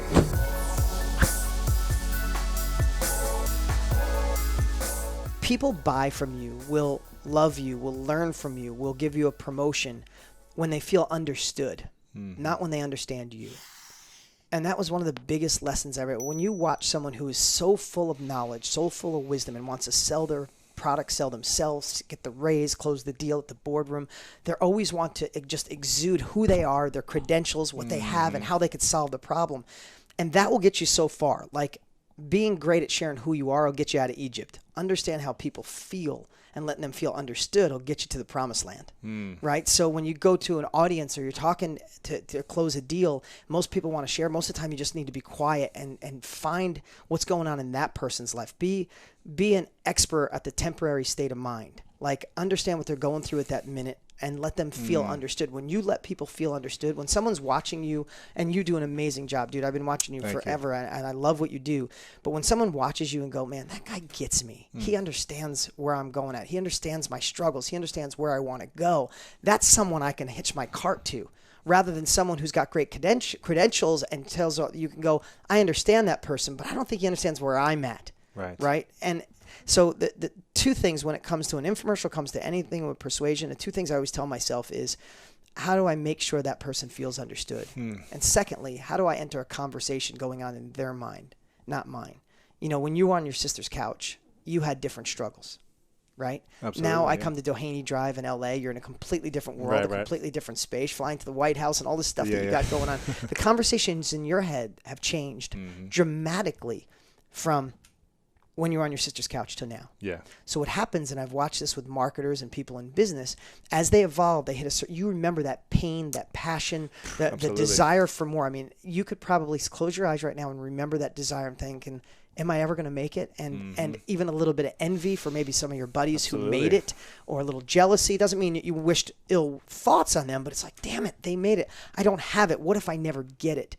If you remember that pain, if you remember that process, you remember that thoughts, you will always serve anybody watching who needs that. But what happens to some people is, as they evolve, and you're going to join the country club, maybe you're going to get married, you're going to move to the suburbs, now you got an accountant and you got 2 assistants, and now should I hire a sales team? Got a private jet, and then is the pilot going to be late? And then you know, and then you're like, I got a Facebook team. Should I outsource the Facebook marketing? And all of a sudden, your conversations change.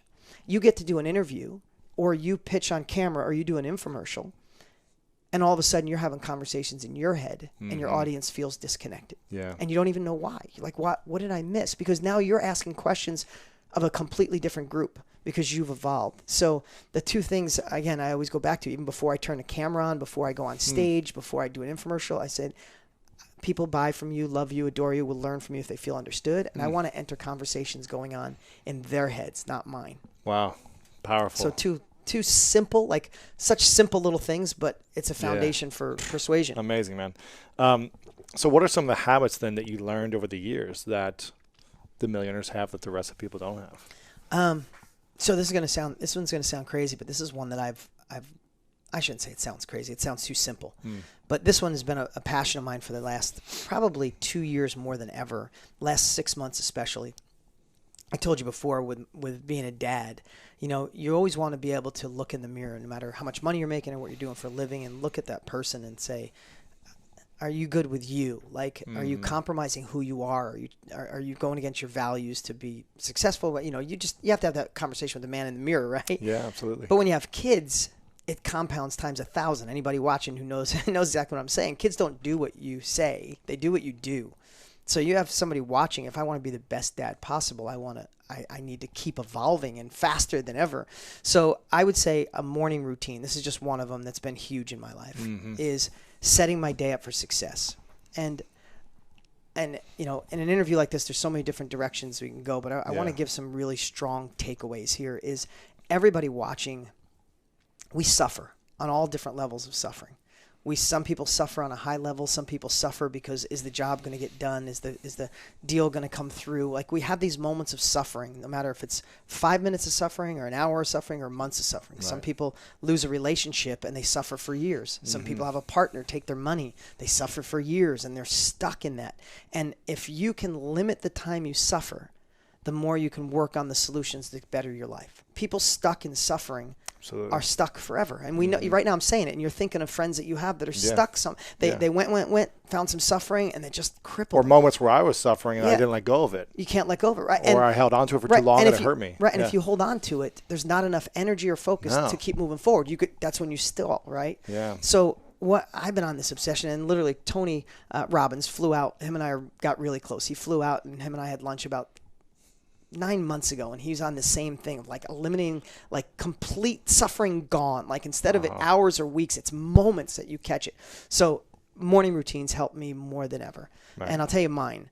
Anybody wants to steal this works for me because I want to set my days up for least amount of suffering, feeling grateful and ready to, just rocket the day. Like nothing can get me off. Now, everybody knows gratitude is a key to success, happiness, joy. You can't be grateful and depressed, grateful and sad. You just can't do the two together. But it's hard sometimes. I feel like the Roadrunners before your time. But when I was a kid, remember Beep Beep, the Roadrunner? Of course. There was the Tasmanian Devil. Yep. So most of our lives with Facebook and social media and cell phones, we're like the Tasmanian Devil. There's so much dust around us. It's hard to see through it, right? Like it's like, I just got to get through this storm and then I'll be okay.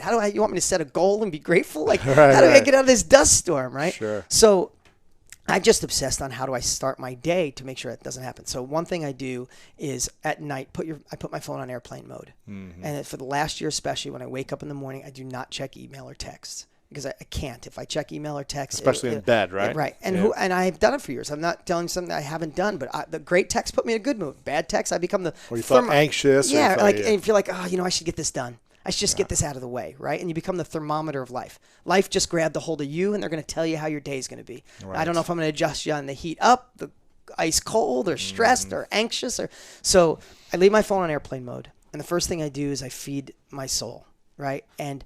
And that's not this, I'm just being honest. I don't chant. I don't do hours of meditation. What I've done is I've lowered the bar of gratitude. Now, these are habits that you think, this is revolutionary. These are the habits that have made me successful, make me keep going forward, push through the negative times, keep reaching for the next thing. So I find gratitude, but I've lowered the bar. And I just said this, but I'll wake up some mornings and be like, damn, these sheets are amazing. 150,000, you can Google it, 150,000 people die every day. There's some days I just wake up and go, damn, I'm not one of them. I'm here.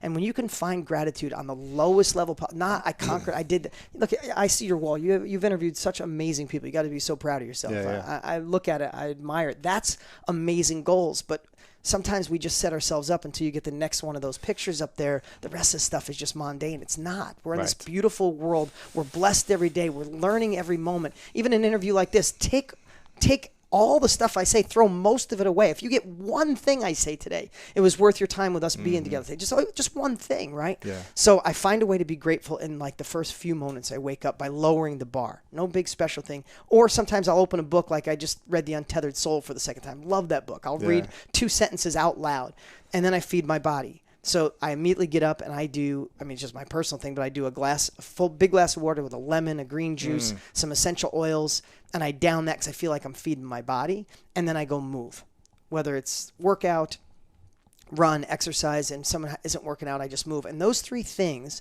set me up for a successful day. And then when I get back, this is something I've been doing for a year, and I'd say rob this because there's things that, listen, you're in business, there's things that you love to do.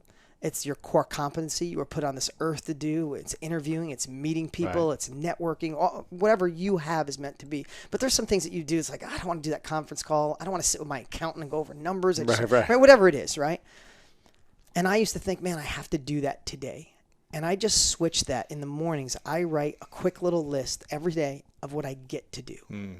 I just put that word, what I get to do. When I think about that, I used to literally live in a bathroom with my dad, and in my teens I worked on cars every day and smelled fumes because I was the rooms were always smoky. I was the only one painter in our collision shop, and I'd have headaches, and I could be doing that. So I have to do conference calls on Tuesdays, and I don't like conference calls. Get to do conference calls. Do. Now when I say I get to do conference calls, it changes everything. So that little routine. You're not a victim anymore. I'm not a victim anymore, right? And again, on every level, it makes a difference.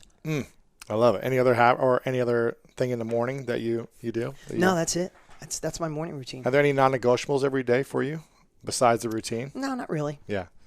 I'm pretty flexible. Yeah. Okay, cool. There's a part actually that I wanted to go over in your book called the 7 Levels Deep. Is that what it is? Yeah. And this is an exercise that you do, right? And what is this exercise for? Okay. And how does it go? Okay. So 7 Levels Deep was probably the biggest impact, the biggest thing in the impact of my life ever. Really? Yeah. One day. So I hired a guy named Joe Stump. Do you know Joe Stump? No. Great guy. He's in the marketing world, but I hired him because I want more engagement with my students. So it's all about, if you can get somebody to digest some of your book. If somebody will read 30 pages of your book, they'll read the whole book. But how do you get them to the first 30 pages? So I'm always obsessing and trying to create ethical bribes, whatever I can do to get you to take action, right? We know books work. It's the books and the action. So anyway, so Joe comes in and I said, I want to do whatever I can. And he said, have you ever done the 7 levels deep? I don't know where he got it from. This is probably about 8 years ago. She was 2, so about 8 years ago. And I said, well, if it's good, just give it to me. Right. I'll take it. I'll take it. And he's like, I want to go through it with you. I'm like, listen. And I paid Joe $10,000 for half a day of consulting at the time. And he's like, I said, I don't want to go through. I just want it. He goes, I won't give it to you unless you do it. So we sit there, and what the 7 levels deep is finding. Everybody wants to know your purpose and what's this meaning of life and what's my why and all that. I get it, and it's kind of played out. But I don't know if anything really gets to the heart of it as simple as this. So what it basically was, he's like, why would you give me $10,000 for half a day? And I said, because I want to create a company that stands out from everybody else. I want to engage more students, change more lives. And he basically said to me, that's a really great answer. So I asked you why I'm here. And you said you want to engage more students and get more people to change their lives. So why is it important for you to engage more students and change people's lives? And I remember saying, there's a lot of people in this industry that shouldn't be here, and there's some great people. I want to help rise all boats of the good and push the rest out. I want to leave a legacy for my kids. So he said, okay, I asked you why you paid me $10,000. I'm not going to go through this whole thing. And he's like, you did this. You said you wanted to stand out and you wanted to leave a legacy. So why is it important to leave a legacy? And the whole point is asking the previous question 7 times. I took that day. By the time I got to the 3rd question, what happens is when there was 3 questions left, I should say, he asked me 4 times, it switched from my head to my heart. And I felt my physiology change. I felt my emotions change. I felt like tears welling up. And when he asked me, and I don't even remember what the 4th thing I said, but the 3rd thing I said was, I never want to go backwards. And he got me thinking about things I haven't thought about in years. Wow. I didn't like being the kid with hand-me-downs, and I'd make my parents drop me off down the street with their junky car, and I'd go to lunch. And this is not a poor me. My life was designed to be exactly the way it was, or I wouldn't be the man or the father I am today. But there was days I'd go to school without lunch money, and I just tell my buddies I'm not hungry because we didn't have a buck, right? So I never want to go back there. And I felt that emotion, and it hit me so hard. I'm like, that's what it is. And he's like, well, there's 2 more left. So he said, Dean, why is it important that you never go backwards? And I'm like, God, I don't know. And it hit me, and I thought, my kids, I just want to give them options. I don't want to raise entitled kids or brats, but I want to give them options that I didn't have. And I'm like, that's it. So he's like, well, that's not really it, 'cause it's 7. It's not 9. It's not 5. It's 7 levels deep. And by now I'm crying because I'm thinking about my kids, literally. And I got half my staff there, and I'm like just weeping. And it came to me. He said, why is that important? And it just hit me. And I never knew why I worked so hard since I was cutting firewood in high school and did all this stuff. I said, I need to be in control of my life. And these emotions flooded in my parents. Everybody's got their thing, right? But for me, and I'm saying this because I want you at home to be, or when you're watching this, listen to this. I realized that my parents were married 9 times when I was a kid. So I moved 20 times by the time I was 19. Different stepbrothers, stepsisters. Both parents were married. 5 for my dad, 5 for my mom, 4 for my dad. Oh my gosh. Yeah. It's crazy. Always moving. Like military kids know what that feels like, right? So I'd be in a cul-de-sac with a new stepdad, stepbrother, stepsisters, have the bike, come home one day, and my mom's like, we're moving again. And then I move in with my dad, move in with my grandmother. So I had this crazy hopscotch my whole childhood. No certainty. There was no certainty. So what I realized at that moment, literally, I'm bawling loose. I mean, like literally crying. It's like, I don't want anybody to ever tell me when to move, how to dress, how to live, how to work, how I'm going to raise my kids. It's definitely not going to kiss somebody's ass for money. Right. And I realized at that moment, my why was I don't want to be a control freak. I just want to be in control. When I was 27, I retired both my parents. I stopped worrying about them. I took care of my grandmother. I take care of some, so I got those problems out of the way. And when I anchored that in, and you watching at home, it's like, if you think you're watching this because you want to be an entrepreneur, or you already are. If you're watching this, you've already had great success in your life. You want that next level, or maybe it's income, or better health, or better diet, or better physiology, whatever it is you want. So many times we think it's because I want to get out of that job. I want this freedom. I just want more money. I want to take the better vacations. And it's 7 times deeper than that. And when you find that, and the reason I know this, not only because it wasn't just transformational to me, is I did live events in Las Vegas for 6 years straight. Every single month, there was 400 people in the room that paid $20,000 to go to real estate events, right? Real estate events. So about 5.5 years, I did them every month in Las Vegas. So once a month, I'd fly in, And that was like the highest level. And every single month I'd pick somebody out of the audience and I'd say, come on up, let's do this 7 levels deep. Like, I got it, man. I know what it is. And I'm like, okay, so like, I'm gonna give you a quick example. I won't beat this up, but this is so important because when you feel fatigued, when you want to say no, when you don't want to go to the gym, when you don't want to make that sales call, when you don't want to get your funnel working, when you don't want to start new, when you don't want to say no to someone you should say no to, or say yes to someone else you should say yes to, literally for me still, I fall back on my why. And when I think of my kids and going backwards and being in control, I could push through anything. Nothing will stop me. A bad day. I don't know what it's like to be sick because my mind, I can program my brain to just power through because I focus foundationally on this why. Right. So I remember this guy, he was awesome. This big dude, he had dreadlocks. He was like 6'7". I mean, 6'5". He was huge. This awesome dude. He comes up. He's like, man, like picked me up. He gives me this big hug. He's like, so I said, why are you here? He's like, I already know, dude. You're not going to get 7 levels on me. You're not gonna. I've already done the exercise. He says, I'm here because in my neighborhood, there's no dads. There's not enough dads in my neighborhood. I grew up without a dad. These kids need dads. So I'm making money in real estate and I'm starting this youth group. I already had dad. We get dads together and we go spend these days. He had this amazing story. And I melted on the first one. And I said, well, why is that important? He goes, dude, what do you mean, why is that important to you? Of course it's important. And he's laughing, he's joking, and he gives me another reason. I want more money because I want to build a building for it. But I could tell he was still in his head. He gets to number 2 or 1 and everything changed on him. He gets small and he starts crying. I mean, like uncontrollable crying. And he gets to his number 1. He's like, my mom raised a good boy, but when she died 9 years ago, I was a drug addict. And she never saw the man she created. And she said, I'm showing her in heaven what a man I'm saying it right now. I got physical good. Yeah. He said that. And he said, I'll never stop now.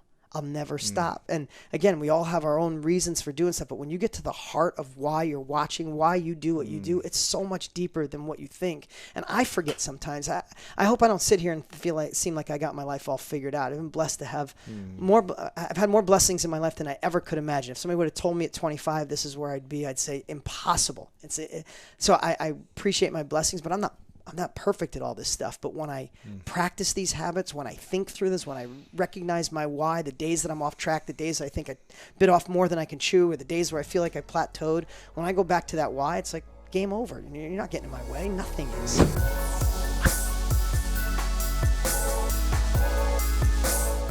There's so many people that just get into personal development and build a business off of that. But for years, you were building businesses and selling them. Yeah. And then you got into personal development. So you've been extremely successful and sustainable because you know how to run businesses in this. And that's why you continue to grow.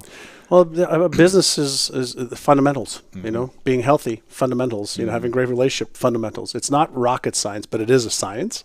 Right. And if you understand the science, then, you know, and you take action, then you can achieve the success you want just about in anything. Yeah. What do you think is holding people back from growing a business, starting and growing a business to a certain level?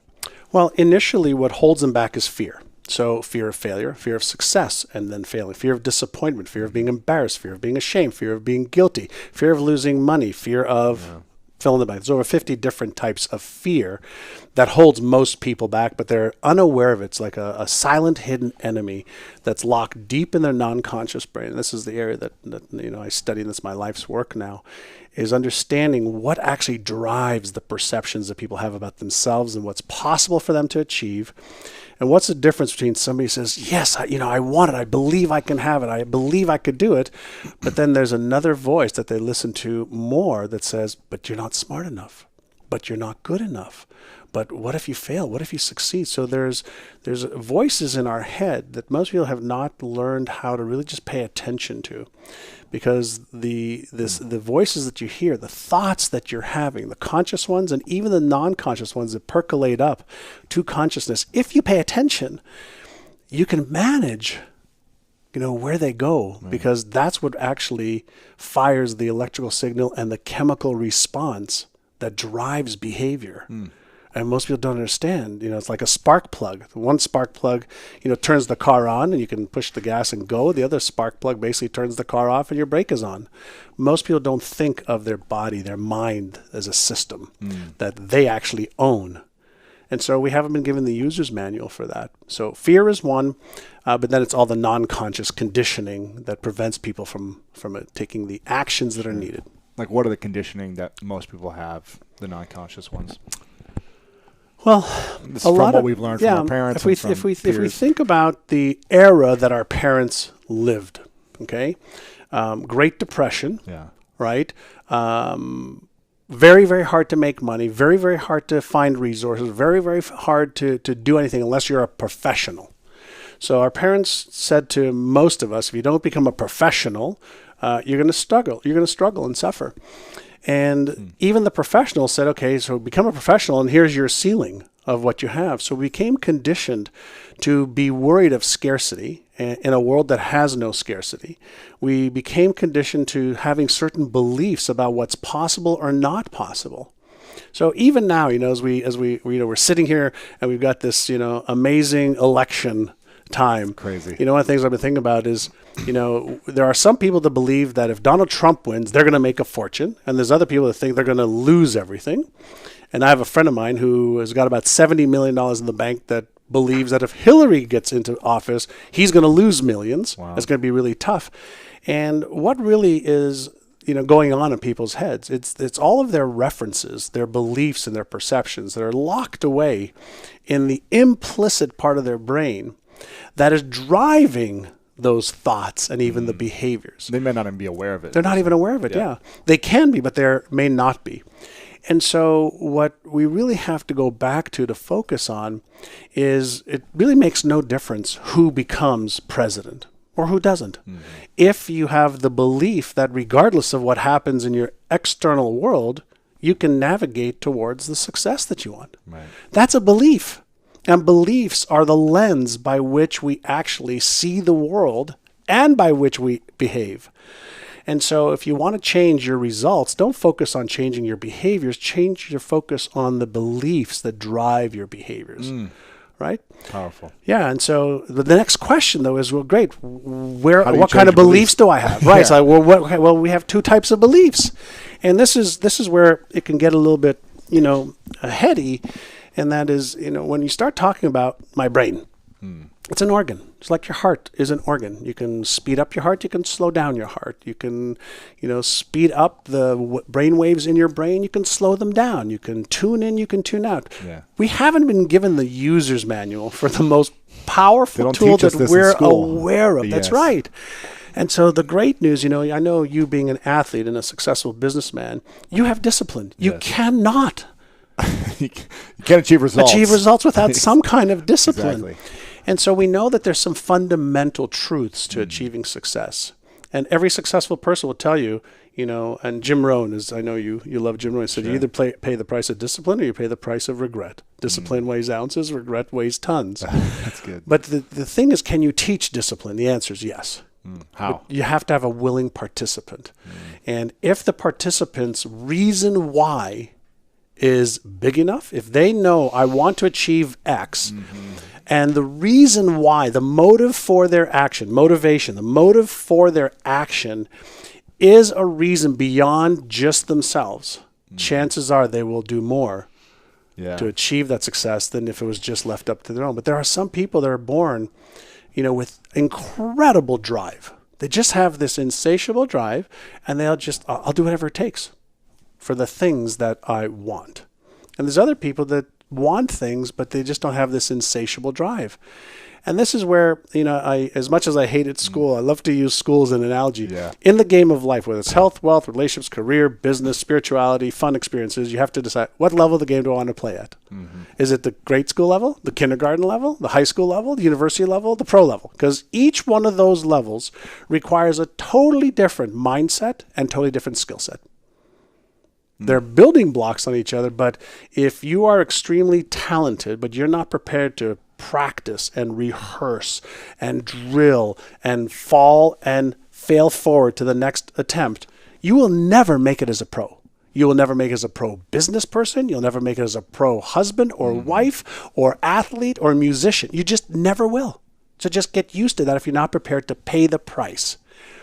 If you are prepared to pay the price and you have the aptitude and the talent, now we're talking about there's some real potential here. And what we don't know is, what's in your heart? Like, what is the fire that stirs you, that you wake up saying, I will do this even when I don't feel like it. I will do whatever it takes to overcome my temptation for mediocrity, my temptation for excuses, my temptation for reasons and circumstances to hold me back. I won't allow those to be in my way. And if you have that within you, you'll achieve whatever you choose. Right. And so the question you asked before is, how do you develop that? Start small. Yeah. Start small. So if you don't have discipline, show yourself that you can give yourself one command and one follow through. So you know what? Right now I'm going to get up and I'm going to do 2 push-ups. Right now, not like later, now. Right. Can you give yourself a simple command, 1 sit-up? Right now I'm going to go get a glass of water. You start with something ridiculous. I learned many years ago, reduce it to the ridiculous. So if I reduce it to the ridiculous and I start that, I say, can you do that? Great. Will you? Because that's the difference right there. That's the razor's edge. The people who can, will you? Will you? Yeah. Great. When? Now. Yeah. Right. So if you develop that skill, and specifically from a brain plasticity, a neuroplasticity perspective, as soon as you do that, you give yourself a command and you take the action, you have just created a neural pattern that you can give yourself a command and take action. Now, that may just be one time.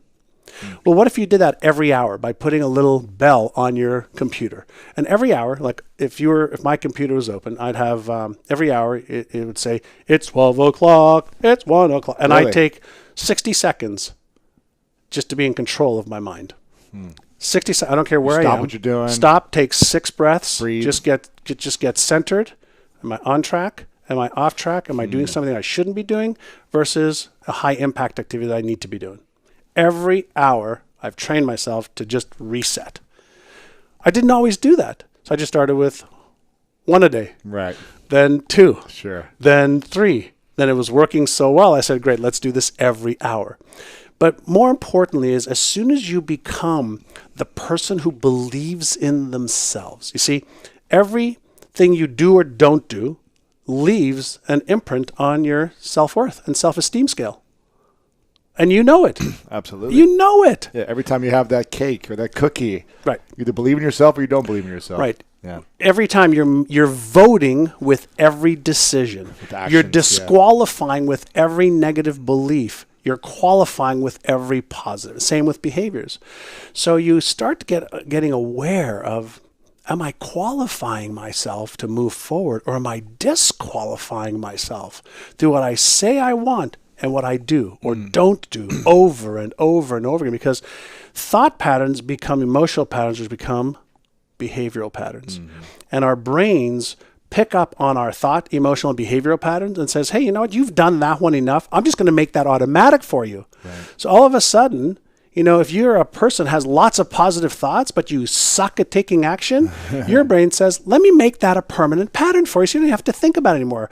But I'm also going to create some neural tension, and I'm going to make you pissed off at yourself now. Now you're going to start talking to yourself about how you don't want to not take action, but you're still taking action. And this is where we have this conscious, non-conscious ping pong match going on all the time. Complex. Yeah. It's actually complex, but it's actually pretty easy too.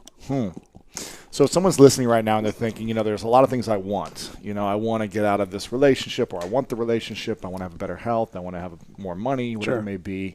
And they've been saying that for years, and they feel like they've been consuming all the information they need to have, but they haven't been able to take action. And maybe because their why isn't powerful enough.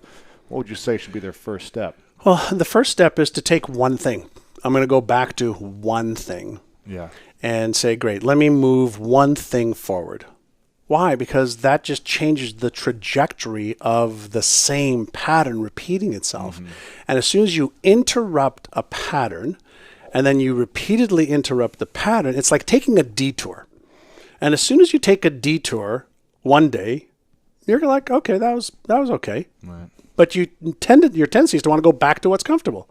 But if you take the detour 2 days, 6 days, 7 days, we know from a neuroscience perspective, it takes about 66 days to create a solid enough neural pattern that it'll go from conscious effort and thinking about it to a non-conscious pattern that has the beginnings of automaticity happening without your involvement. You're just doing. Yeah. And so for me, what I do, and for myself, is whenever I want to change something, whether it's a habit, whether it's a thought or emotion or a behavior, I say I'm going to work on this for 100 days. Not 30 days, not 21 days, not 66, which is right around there. I say 100 days. Yeah. And then I focus all of my energy just on that one thing for 100 days. Why? Can you give an example of something you've done recently? Sugar. Sugar. I'm a sugar. Me too. I'm a sugar, like if he was an alcoholic, I'm a sugaraholic. Me too. Right? It's so bad. Yeah, so I go like, a week, 2 weeks, no sugar. Yep. Then a month, I eat dessert every night. Then 90 days. Me too. Like a cake and cookie and 5 of them a day. And then the same way. I can be very disciplined, but it's either way. Yeah, I'm an extremist as well, right? So it's all or nothing, high or off. It's like no in between, right? If you have one, you have a dead. Yeah, I don't have one cookie. If there's only one cookie, I go, no. Can I have like 6 or 7 more? My cookie bills at hotels are $21, not $3. So keep replenishing. Yeah. Oh man. So you take one thing, just one thing that maybe a little challenging. 100 days. 100 days, just 100 days. Ooh. So let's say you want to drink more water. 100 days, a glass a day. Conscious effort to 1 a day. Whatever you did before, you'll still do, but 1 glass a day. So, I started that with my assistant. I said, I want to drink, like 4 of these a day, right. 32 ounces, whatever the case is. And so we got a mug, and it's on my desk every time I walk in. And then I have some support from her saying, hey, remember to drink your water. So just do it. So the first, 2-3 weeks, I feel like I'm going to drown myself with so much water. But then it's like, okay, now I'm used to it. Now I'm drinking as much water as possible because the habit is there. And one of the rules that I love to follow is the habit is more important than the intensity at first. So don't worry about the intensity. Right. Develop the habit. So can you take 1 minute a day to focus on how you will achieve a goal? Just 1 minute a day. Can you take 1 minute a day to focus on your health? Yeah. Can you take 1 day to retrain your brain? Yeah. Can I take 1 day, or 1 action a day? Right. And you start off with something, and reduce it down to just a minute or 2 minutes or 1 behavior. If you can get that behavior to be a habit, it's easy to stack. Right, of course. It's just like the foundation of a building. Sure. Once you have the foundation, if you build it right, you stack. Yeah. And so every good discipline affects another, and every bad discipline affects others. Let's go into some of the principles, the fundamentals of success. Sure. And I think you talk about being clear as one of the first things and having a clear vision, right? Because if you can't be successful without a vision and being clear. Well, you have to first take 100% responsibility for your life, give up being a victim. Then you have to get clear about what is my purpose. I believe each person has a purpose they were born with, whether it's to be a mechanic or a chef or to be a doctor or to do what we do, which is empower and enlighten people through the work we do. And so once you've got that, you have to have a clear vision of what would you like your life to look like, both in the business world, in your social world, in your relationships, your health and fitness, your travel and fun, all of that. So we have 7 areas of your life which we say, let's pretend that you could have anything you want, no holds barred. God comes down and says, you're chosen, you won the lottery, you get the life you want, what would you do? And you go, oh, I'd like to live in this house in Malibu, I'd like to live on the ocean, I want to have 3 kids, I want to be able to travel to Europe 5 times a year, whatever it is, write it down. And then using things like visualization and affirmations, you can start turbocharging that vision with intention and then some of the tools that come out of the law of attraction work and so forth. But you first have to know where you're going. I liken it to a GPS system in a car. Here we are in Santa Barbara. Right. You live in LA somewhere. Windy roads to get back here. Yeah. But if you have a GPS and it says 929 via Fruiteria or whatever, your GPS system will tell you how to get there. Now, when you left LA, you did not know exactly where you were going. You just trusted a GPS to say turn left, turn right, turn left. Your subconscious mind works the exact same way. It is a programmable GPS system that will figure out the path if you program it correctly, which is putting in a vision of the destination. That's all you have to do. Interesting. But a lot of people feel a lot of fear because they're of the unknown of what's going to happen or that they might fail if they have a big dream, right? So what is fear to you, and how does someone overcome that fear? Well, here's the deal. Basically fear is, I love this word, the guy who wrote the book Dune said, fear is the mind killer. Fear takes you back into the amygdala, which is in the limbic system of your brain. You want to be in the prefrontal cortex, which is where the executive functions, where spiritual insights, where wisdom occurs, where rational, logical thinking occurs. So basically, as soon as I get into fear, I go back into this primal fight or flight or freeze place. And so I want to be up here.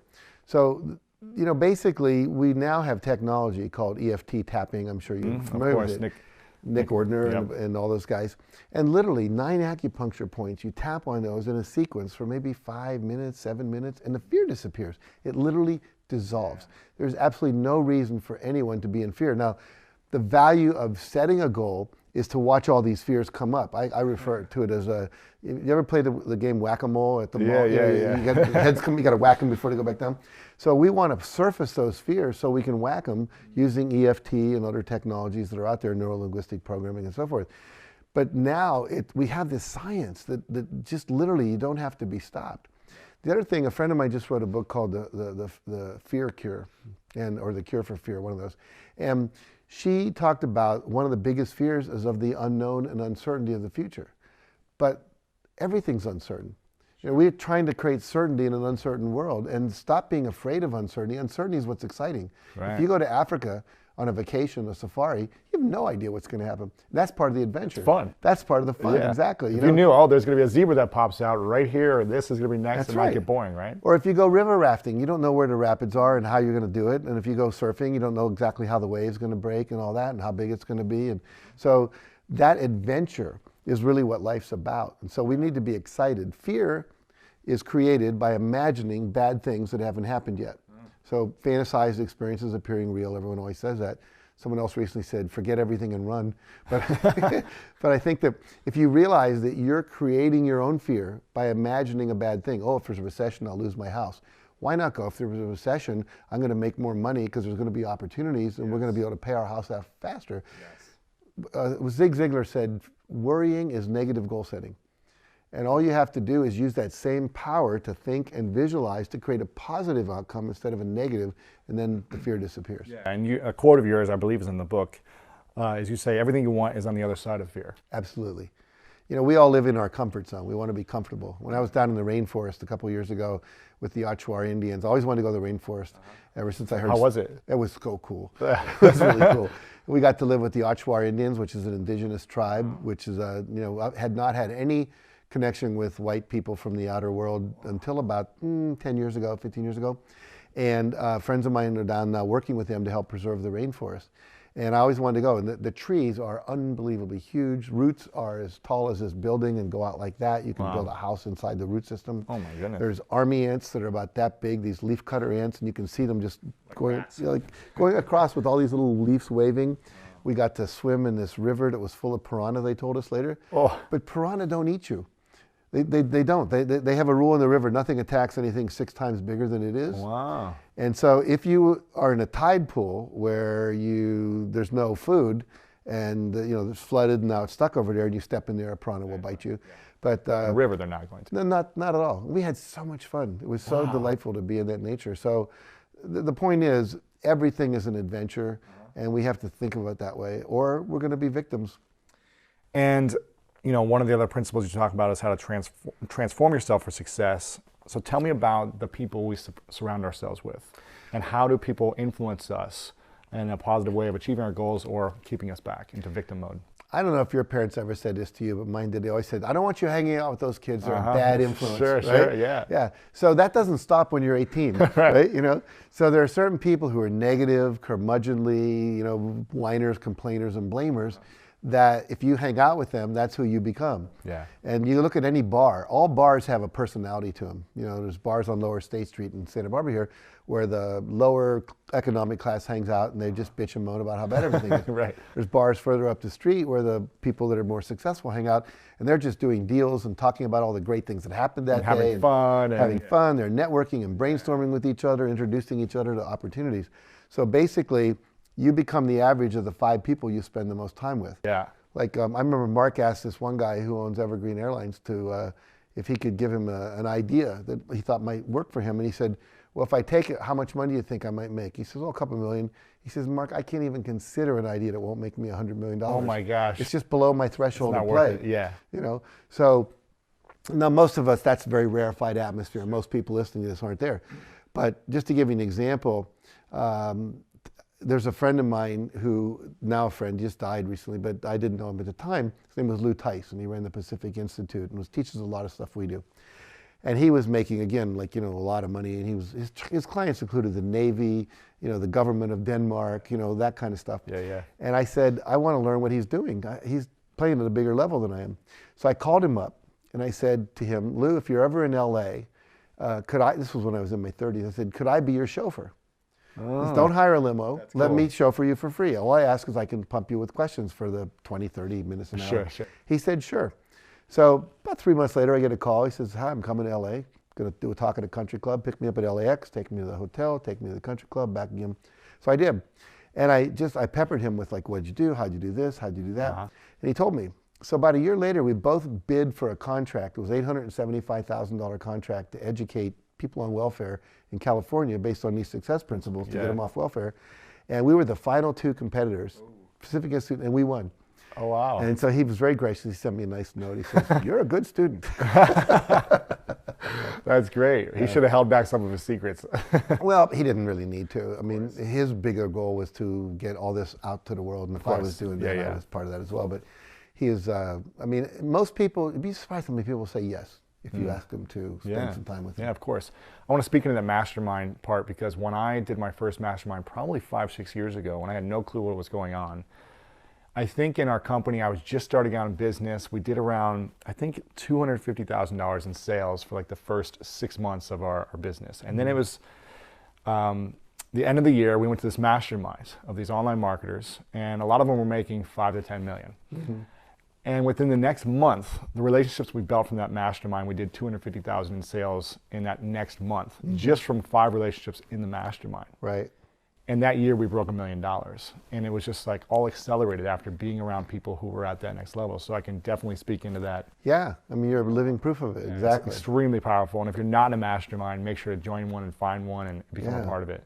Or get a mentor, find somebody who's done what you want to do, and whether it's being in person with them, or reading their book, or listening to their home study course, or their podcast. Excuse me. But whatever it is, people have already done. Tony Robbins says success leaves clues. I love that. And so everyone who's ever been successful has left some kind of clue. There's a manual, a franchise operation manual, a workbook they wrote, a seminar they're leading, a boot camp. Go, get educated. I have a chapter in a book called Learn More to Earn More. Brian Tracy always talks about the idea that if you want to make more money, become more valuable, have more impact that you can give somebody that will affect their life in a positive way. Whether it's your employer or people like us to our clients, the more I know, the more I can support people. I mean, I have people now who are they own companies worth $600 million. And they'll come to a retreat with me just so they can do tapping with me to overcome some fear they have. Some stress or whatever, Yeah, one guy, he was from Czechoslovakia, Pavel, and he had this huge company, and he was totally miserable. And he, basically, as a result of all this work we did, he sold 2 of his companies. He hired some people to run his other companies. He always wanted to be a cyclist, hired Lance Armstrong, cycling coach, and now he's won 2 cycling races in the Pyrenees in Europe. So, and he's in his 60s. So why not have a balanced life? Sure. Now, who are your mentors growing up or in your early career? Well, my first mentor was a man named W. Clement Stone. He was a friend of Napoleon Hill, and they wrote a book together, actually, called The Success System That Never Fails. And Napoleon Hill, we all know from Think and Grow Rich. And so he mentored me for about 2 years when I worked at his foundation. I was teaching teachers how to teach this stuff to kids to raise their self-esteem and teach them how to be successful. His big phrase was, success is not a 4-letter word. It's like most people think success is bad. Money's bad and success is bad. Yeah, especially back in the 60s and 70s when everyone was a hippie and the counterculture and all that going on. So another mentor of mine was Jesse Jackson, who was a contemporary of Martin Luther King. I used to go to his church when I lived in Chicago. Wow. I was teaching in an all-black inner-city school because I was part of the civil rights movement, wanted to make a difference. And I remember one day I watched him, he always had people like Sidney Poitier and Bill Cosby would come in, and all these stars. And I remember standing on the edge of the church because I got there late so I didn't have a seat. And I'm looking over and the band is playing. And all of a sudden Jesse looks over and he goes like that, just a little nod, the band stops, Wow. And this room must have had 1,000 people in his church. And I went, oh, that's cool. I want to learn how to do that. You know? And so now I run groups of 500 to 800 people at a time and thousands. The largest group I ever talked to was 20,000 people, Wow. And so learning how to manage the energy of a large group of people like that is a skill. And I wanted to learn to do that. So I used to go to church every Sunday and just watch a master do that work. And then I've had masters along the way that I've worked with in terms of, I used to be a psychotherapist, people that have taught me, marketing, people that have been gurus for me in terms of my own relationships, John Gray, for instance. And I think you should always have somebody who knows more than you do about something teaching you that, so you can keep expanding your capacity.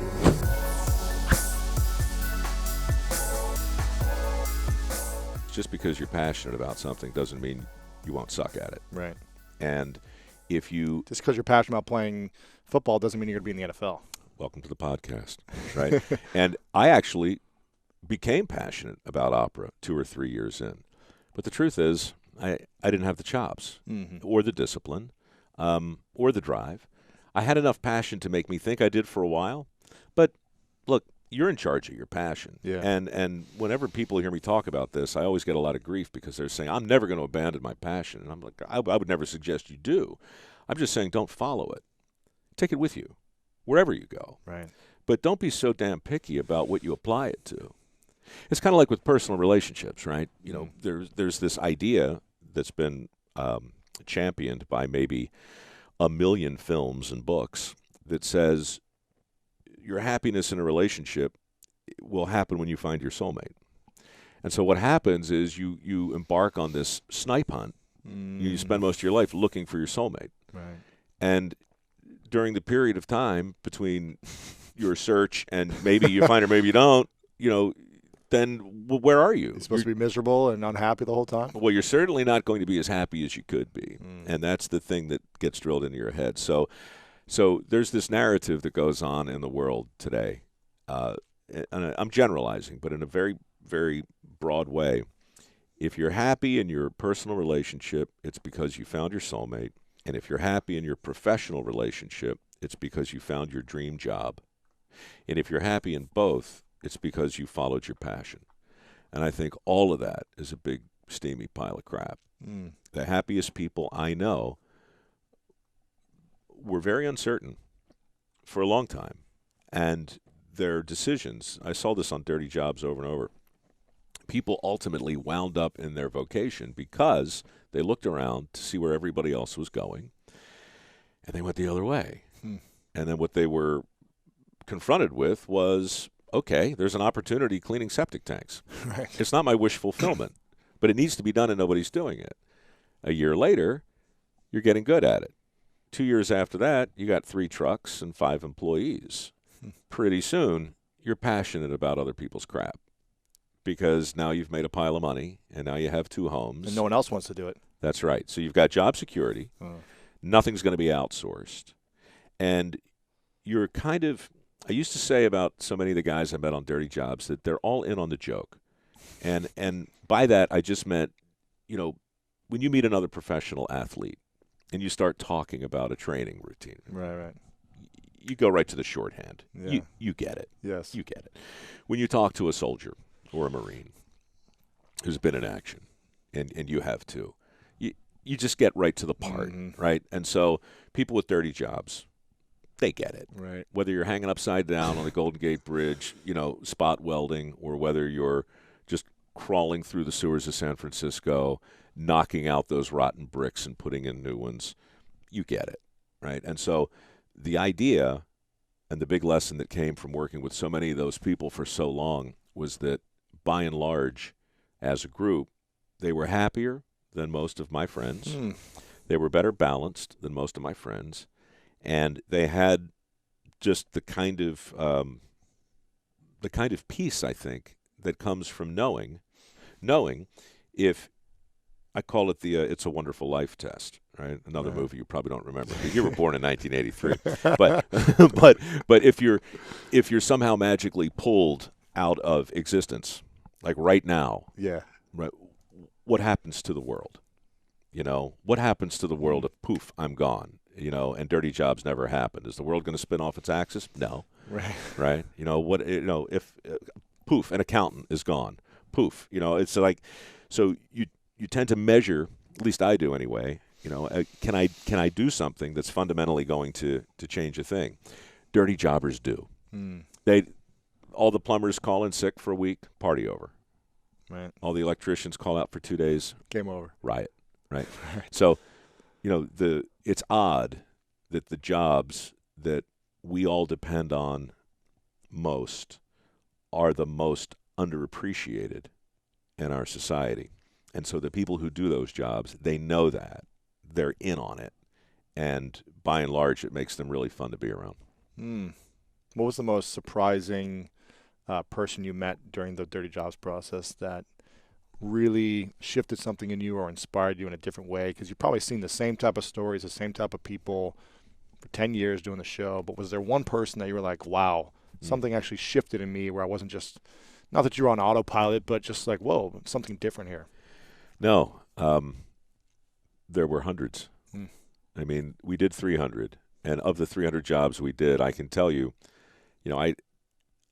I talk a lot about this when companies, you know how they are. Every now and then somebody will overpay you to come and stand in front of a bunch of people. Absolutely. And, let me tell you what the problem is. Right? So people pay me to do that. And just to keep the conversation lively, I try and mix up the answers a bit. But all of my answers come back to what the Greeks called a peripeteia. And a peripeteia is a form of an anagnoresis.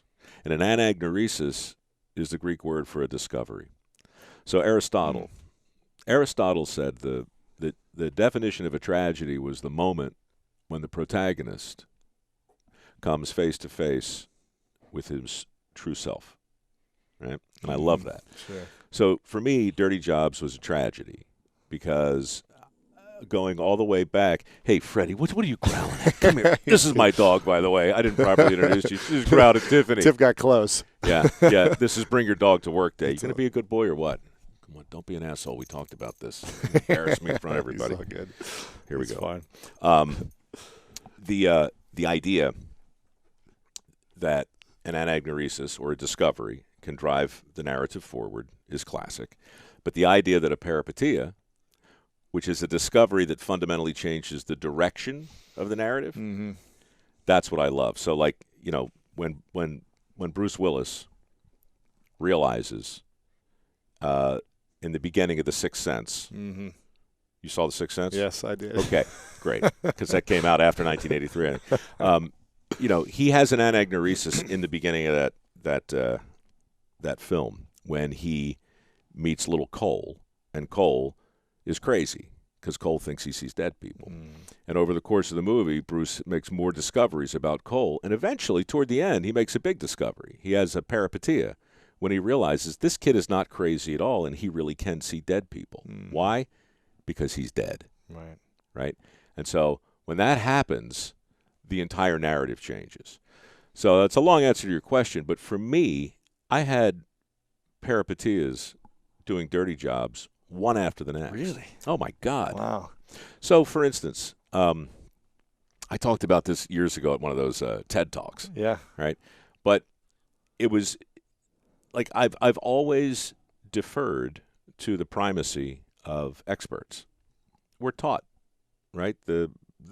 There's an expert opinion on everything. Yes. And getting that expert opinion as a host on the Discovery Channel was always important because Discovery was dedicated to making sure all the facts that went out were correct. And because Dirty Jobs was what it was, I was constantly getting angry emails from a whole army of acronyms, from EPA to OSHA to SPCA. Like everyone, they would all see something on the screen, and they would freak out. And so we go to castrate lambs in Craig, Colorado, and I call the SPCA and I call the Humane Society and I say, look, we're going to be castrating lambs on the show. I want to make sure we do it right because the last time we you don't want to offend anyone. Yeah, I don't want to offend anyone, and they were all upset because a couple months earlier I'd gone to a ranch in outside of Houston and collected the semen from a bull called Hunsucker Commando. and artificially inseminated a bunch of cows. Mm-hmm. And apparently, it was great TV, but they were like, no, you're doing it all wrong. So I called and said, how are we going to do this right? And they said the right way to do it is you take a rubber band and you put it around the testicles of the sheep. And over the course of a couple days, the testicles fall off. Oh, my gosh. And I'm like, all right, well, that sounds what it is. It'll be interesting TV. So we go there to do the job. You have a time lapse for 2 days? You see it? Well, I don't know what we're going to do. Right. Because I never did on Dirty Jobs. We always showed up. There was no pre-production. There was no plan. There was no second take. See what happens, yeah. Right. I mean, it was a very, very honest show. And the rancher was a guy named Albert, and he and his wife, Melody, they brought the first lamb out, and they put him up on the fence post. And Albert reaches in his pocket and pulls out one of those rubber bands, like the Humane Society told me, except it's not a rubber band. It's a switchblade. Oh, man. He pops it open, and he leans down, and he grabs the scrotum, and he pulls the scrotum towards him, and he clips off the tip of the scrotum. And then he pushes the scrotum back, exposing both testicles, which look like thumbs on a little lamb. And then he bends down and he bites them off. Oh, my gosh. And then he spits them in the bucket I'm holding. And I'm like, what the hell are you doing, dude? What happened? My little show just turned into rubber band? It's like now it's suddenly a German porno or something. I'm like, what are you doing? So I say, cut, stop, which I never say on Dirty Jobs. And I said, Albert, look, I get it. You've watched the show. You want to be sensational. You want to do something that's going to be all great for reality TV. You don't have to do that on this show. And he's like, I don't know what you're talking about. I've been ranching for 4 generations. This is how we do it. This is how we do it. This is how we've always done it. And I'm like, okay, look, I don't know what kind of operation you're running here, but you're freaking me out. Can we just please do it the way the Humane Society does? And he says, well, it's not very nice. I'm like, not very nice? You just bit the balls off a sheep, dude. Come on, man. Let's just do it right. So we start filming again. And Albert goes to like this tackle box, and he comes back with these bands, and his wife puts the little lamb up, and Albert puts the band over, and he put the lamb down. And now the lamb is just, trembling. And this poor creature walks off into the corner of the pen and just kind of sits down. And I'm looking at it, and I'm like, Jesus, the pain. Like, how long? How long is he going to be like this? He said, about 2 days. Oh, my gosh. Meanwhile, the one he had just orally violated. It's fine. It's walking around. Looking around. No blood. What? Not a care in the world. Back with his mom, and they're like trotting off over the Rockies to pursue a life of religious lamb fulfillment or whatever they do. And I'm just like, you know something? It was one of those peripeteias where it actually clicks in your head. And the lesson on that day was beware of experts. Just beware of the idea that one size fits all. It looks so much kinder, but it's not. Oh, so was there a job that you were unwilling to do?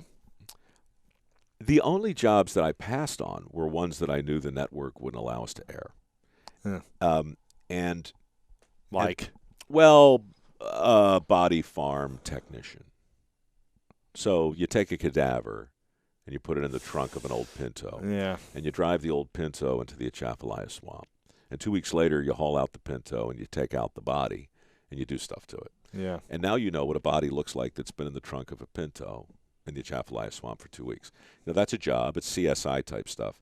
And while it's an important job and certainly a dirty one, there's very little opportunity for humor in it. Yeah. And it was important to me on the show. It's too heavy. I just wanted, like, my experience growing up, whether it was factories or construction sites or fish boats or whatever, was there's great humor in hard labor. And there's great humor in entrepreneurship, too, which I know is important to you. And it's important to me, too, to say that a lot of people who watch Dirty Jobs looked at it and saw a straight-up homage to blue-collar work. And while it was that, it was also a love letter to entrepreneurship. So a lot of entrepreneurs were built from dirty jobs who did the dirty work and they started it themselves. I'd say that 40 or 50 of the people that we featured on that show were multimillionaires. You'd never know They it. owned the farms. They owned the businesses. They were doing it, Yeah, they were just covered in many cases with other people's crap. Yeah. And so, we don't associate success in this country with that particular optic. Right. Right. And so there was a lot about dirty jobs that was really very, very entrepreneurial in nature that kind of got lost in the visualness. I mean, like 1-800-GOT-JUNK is probably a $1 billion company. Right? Huge. All around junk. So, sure. Yeah. Absolutely. Wow. So, for me, we can talk about lessons from the dirt for hours and hours and hours, but the big one on a very personal level was once I got rid of the paradigm of a host or an expert and really committed to being a guest in people's places of work and an apprentice. That's probably the best. For me, it was Groundhog's Day in a sewer for 300, for 9 seasons. I was an apprentice. Every day was the first day of work. You had to be coachable. You had to be a student at the game. You had to be a good sport. You had to try everything. And what I realized by the end of season 1 was my mother called me after watching an episode. She said, "Michael, watching you is almost identical to watching you and these people on your show is like watching you and your father when you were young and like watching your father and your grandfather to this day." Right? Because my dad was always worked as my grandfather's apprentice, and I always wanted to help in that same basic way. Right. And so, I don't know how much psychology was at work, but it's kind of interesting when I look back at that show and realize that going back to when I'm 17 and flunking out of shop and getting a different toolbox, now I get the toolbox, right? And now flash forward, now I'm 45 at season 1 of Dirty Jobs, and what am I doing on that show? Well, I'm singing, I'm hosting, I'm writing, I'm producing, I'm directing. I got a different toolbox, and I used them as best I could, and ultimately the only project that gave me any celebrity at all was the project that turned into an homage to my granddad. So, Hakuna Matata, right? The circle of life and everything else. It's always a kick, to catch a glimpse of yourself in a mirror and see the men from whence you came.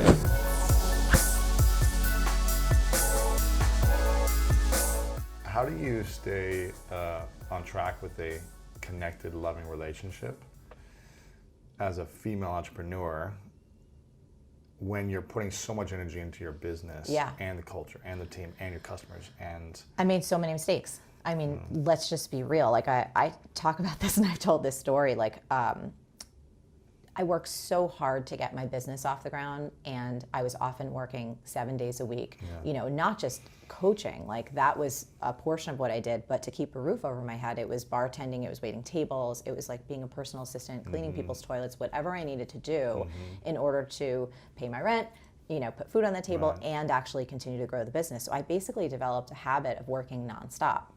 And before Marie TV. Oh yeah, like getting the business off the ground. I worked side gigs. You were like a fitness coach. You did like dance instructions. You did everything. I was a Nike Elite dance athlete. I, taught anywhere from like 3 to 7 classes a week at Crunch Fitness. Some of them were choreographed. Some of them were basic fitness. I had the coaching clients. I was doing the content, and I was bartending and waiting tables. So I had developed this habit of nonstop work because that was what was necessary at that time. New York. Yes. Yeah. But as Josh and I, got together, and eventually when I let go of the bartending and the waiting tables and even the dance and fitness as a revenue stream, I didn't let go of the habit of working nonstop. And that created some real problems in the relationship where it was to the point that him and I had been together for 7 years and never taken a vacation together. Wow. Like we had traveled because either he had something for his work or I had something for my work, but it was always work related. So it wasn't actual just together time, just him and I. And our relationship was almost over. Like he was kind of done with me. Wow. Because you were just, I want to work, I got to build my business, you don't understand me, this is my dream. I was operating too out of a lot of scarcity and a lot of just habit, like feeling like if I didn't work constantly, that it was all going to fall apart. And so there were other things mixed in there as well. You know, there were other layers of just life pressures from all these different ends. But that was like a definite, a critical piece. He had a son. Oh, yeah. And, so my stepson Zane came into my life when he was 7. So the year that Josh and I kind of, you know, one of the times, we've had many bumps along the road. We've been together for 16 years. Any couple that's been together that long, it's not all unicorns and rainbows. No, absolutely not. Relationships are so difficult. But at that particular juncture, Zane was going off to college, which that was a really big thing in terms of Josh processing that, you know, having your kid go off after you've raised them, and then me working all the time. There was this confluence of stressors that put us in couples therapy, and I had to really change a lot about how I was living, what I was believing, and really putting things back into perspective, which, you know, saved our relationship. What were you believing? Well, I was believing that if I didn't work constantly, that I wasn't a worthy person, that I wasn't doing enough to make my business successful, that I was perhaps letting people down.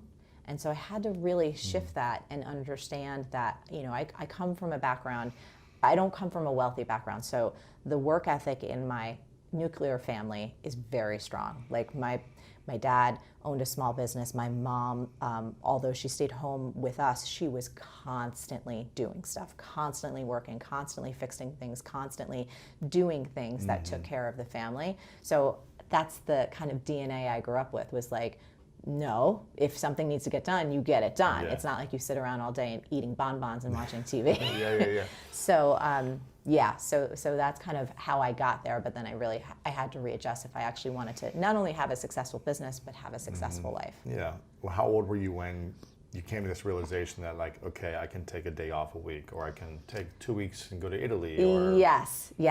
So that was probably, I may not get the dates right because time gets warped for me. But that was, I would say, well over like a decade ago, where I started making some changes, and then really starting to see also how much more creative and productive I was when I scaled back a little bit. And that was a really powerful realization, because I think often, and I understand this, and I think it's important to contextualize this, because at different stages of our life, and at different stages of our creative process, we need to work in different rhythms. You know, often when you're getting something off the ground, it's kind of like a rocket ship leaving the atmosphere. It takes a lot of inertia to break free from gravity, right, to get into that upper stratosphere. So there's a lot of work required in the beginning, but then you have to adjust as you move on. And I just needed to learn that lesson. But because you were just in like launch mode all the time. Correct. Like, we got to launch. I mean, not launching things, but the idea and the energy behind. Correct. Go. Yep. So yeah, I think it's about exhausting. a decade ago is when I really started making some good changes and putting boundaries and bumpers in place for myself. And what that means was that at the top of the year, what we do in terms of relationship, and even for the company, we do the same thing. So there's 2 points I want to make here. In terms of my personal relationship, Josh and I look at the calendar at the top of the year, and we set non-negotiable adventure time. Wow. So my favorite place to go is Italy. That's my happy place. So we don't always have to go there, but it's just been a habit for like the past 4 or 5 years. And we set 2 weeks in the calendar where it's like, he doesn't accept work. You know, I tell the team, like, this is the time we're going to be away. No matter what's going on, we're just offline. That's it. And then there's other kind of smaller adventures that we plan, like adventures with friends, where, you know, have a bunch of friends up for a couple of days around a birthday or around a holiday, and like put these bumpers in place so that both him and I know that there are these solid connection moments throughout the year, that no matter how busy everything else gets, that we have these things to look forward to. And that's been a game changer. Wow. And then in the company, I don't know if I've ever told you this story, but one day I was in New York, and I was having like a really bad PMS craving for carbs. I was just like, Mama needs some carbs. And I was feeling like a croissant. And there was this great little French bakery around the corner that I had never been to. And I'm like, I'm gonna go get my croissant right now. So I roll up to this little French bakery, and on the window there was like this handmade sign that said, you know, off for vacation back, July 18th, and it was like this 2-week thing. Wow. You were like, what? And I was like, wait, what? Your business, you need to be here. Yes. And yet it was empty. And this simple little like hand-drawn sign. And in that moment, Louis, I had this notion. I was like, wait a minute, I'm running this digital company. I have all of these amazing, beautiful, gorgeous souls that I work with. And we're producing content once a week, every week, nonstop. When do we ever take a break? And the advantage for me, like Josh, who works in entertainment, like series, sometimes they'll have, you watch your favorite series. Like I love Handmaid's Tale. I love Stranger Things. You see 11 or 12 episodes. And you wait a year. And yes. And then they're off for a little while, right? And I thought to myself, why do I not have downtime built into my business? And this was about the time when also there was just a cultural uprising with like, hustle 24/7 and you have to work nonstop and like never take a break and I'll sleep when I'm dead. And I'm like, those are horrible messages for your health. Yeah. So we decided after I had my croissant craving, I told my director of operations, I said, starting right now, we're going to close the company down for 2 weeks in the summer and 2 weeks in the winter, and in addition to people's already having vacation their vacation time. And we started that, I guess maybe, 5-6 years ago. I might be wrong on those dates, but a good number of time ago. And so our company goes dark twice a year.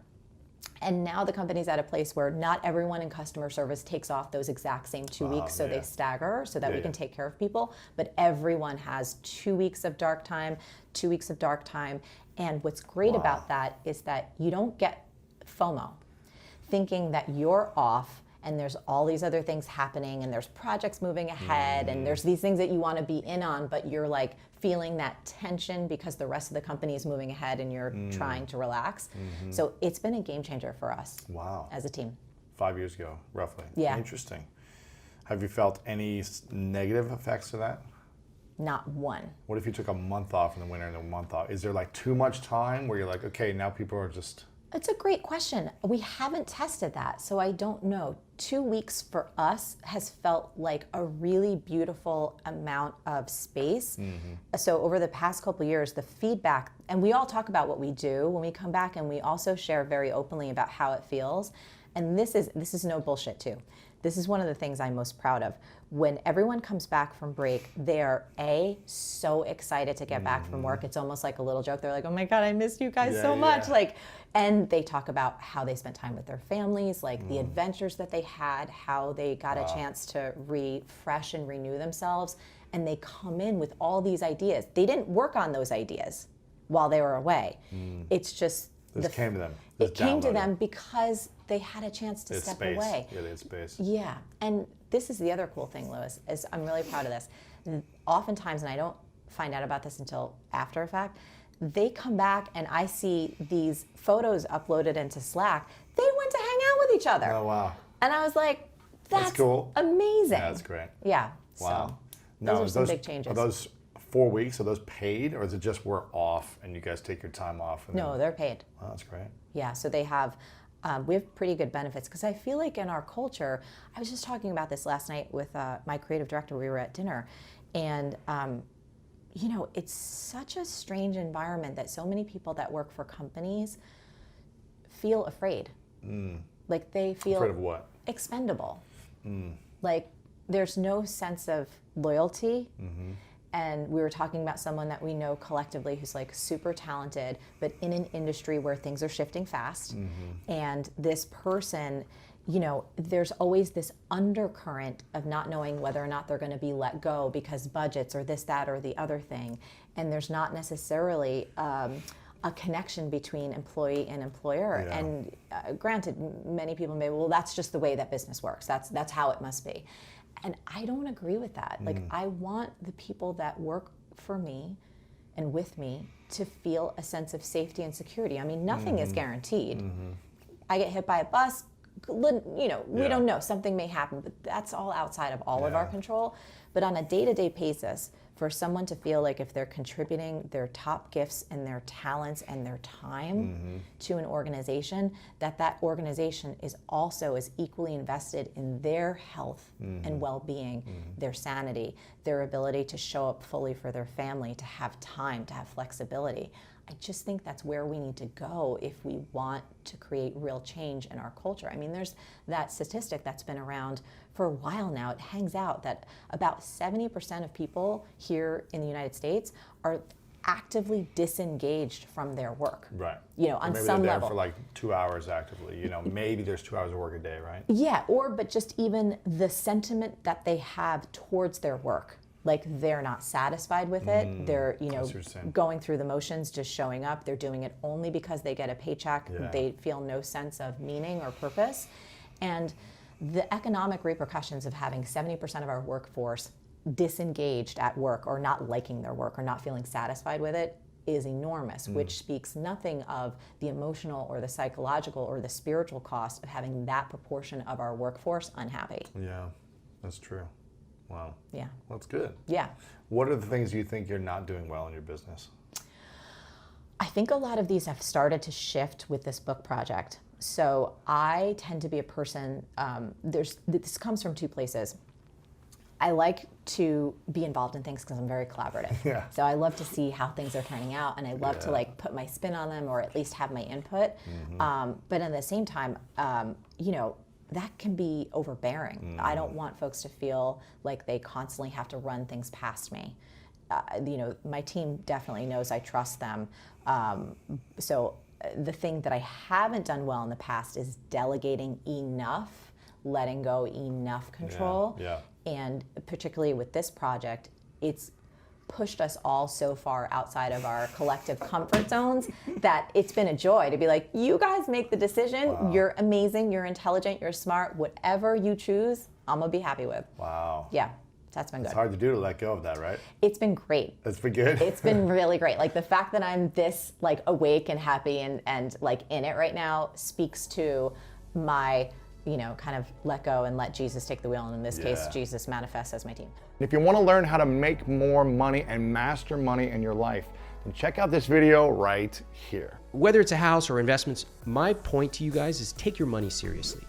Once you take your money seriously and you put some time in it, whether it's this book or wherever you want to get your information, you're going to be better off for it. You don't want to delegate this to somebody else. I want you to understand it.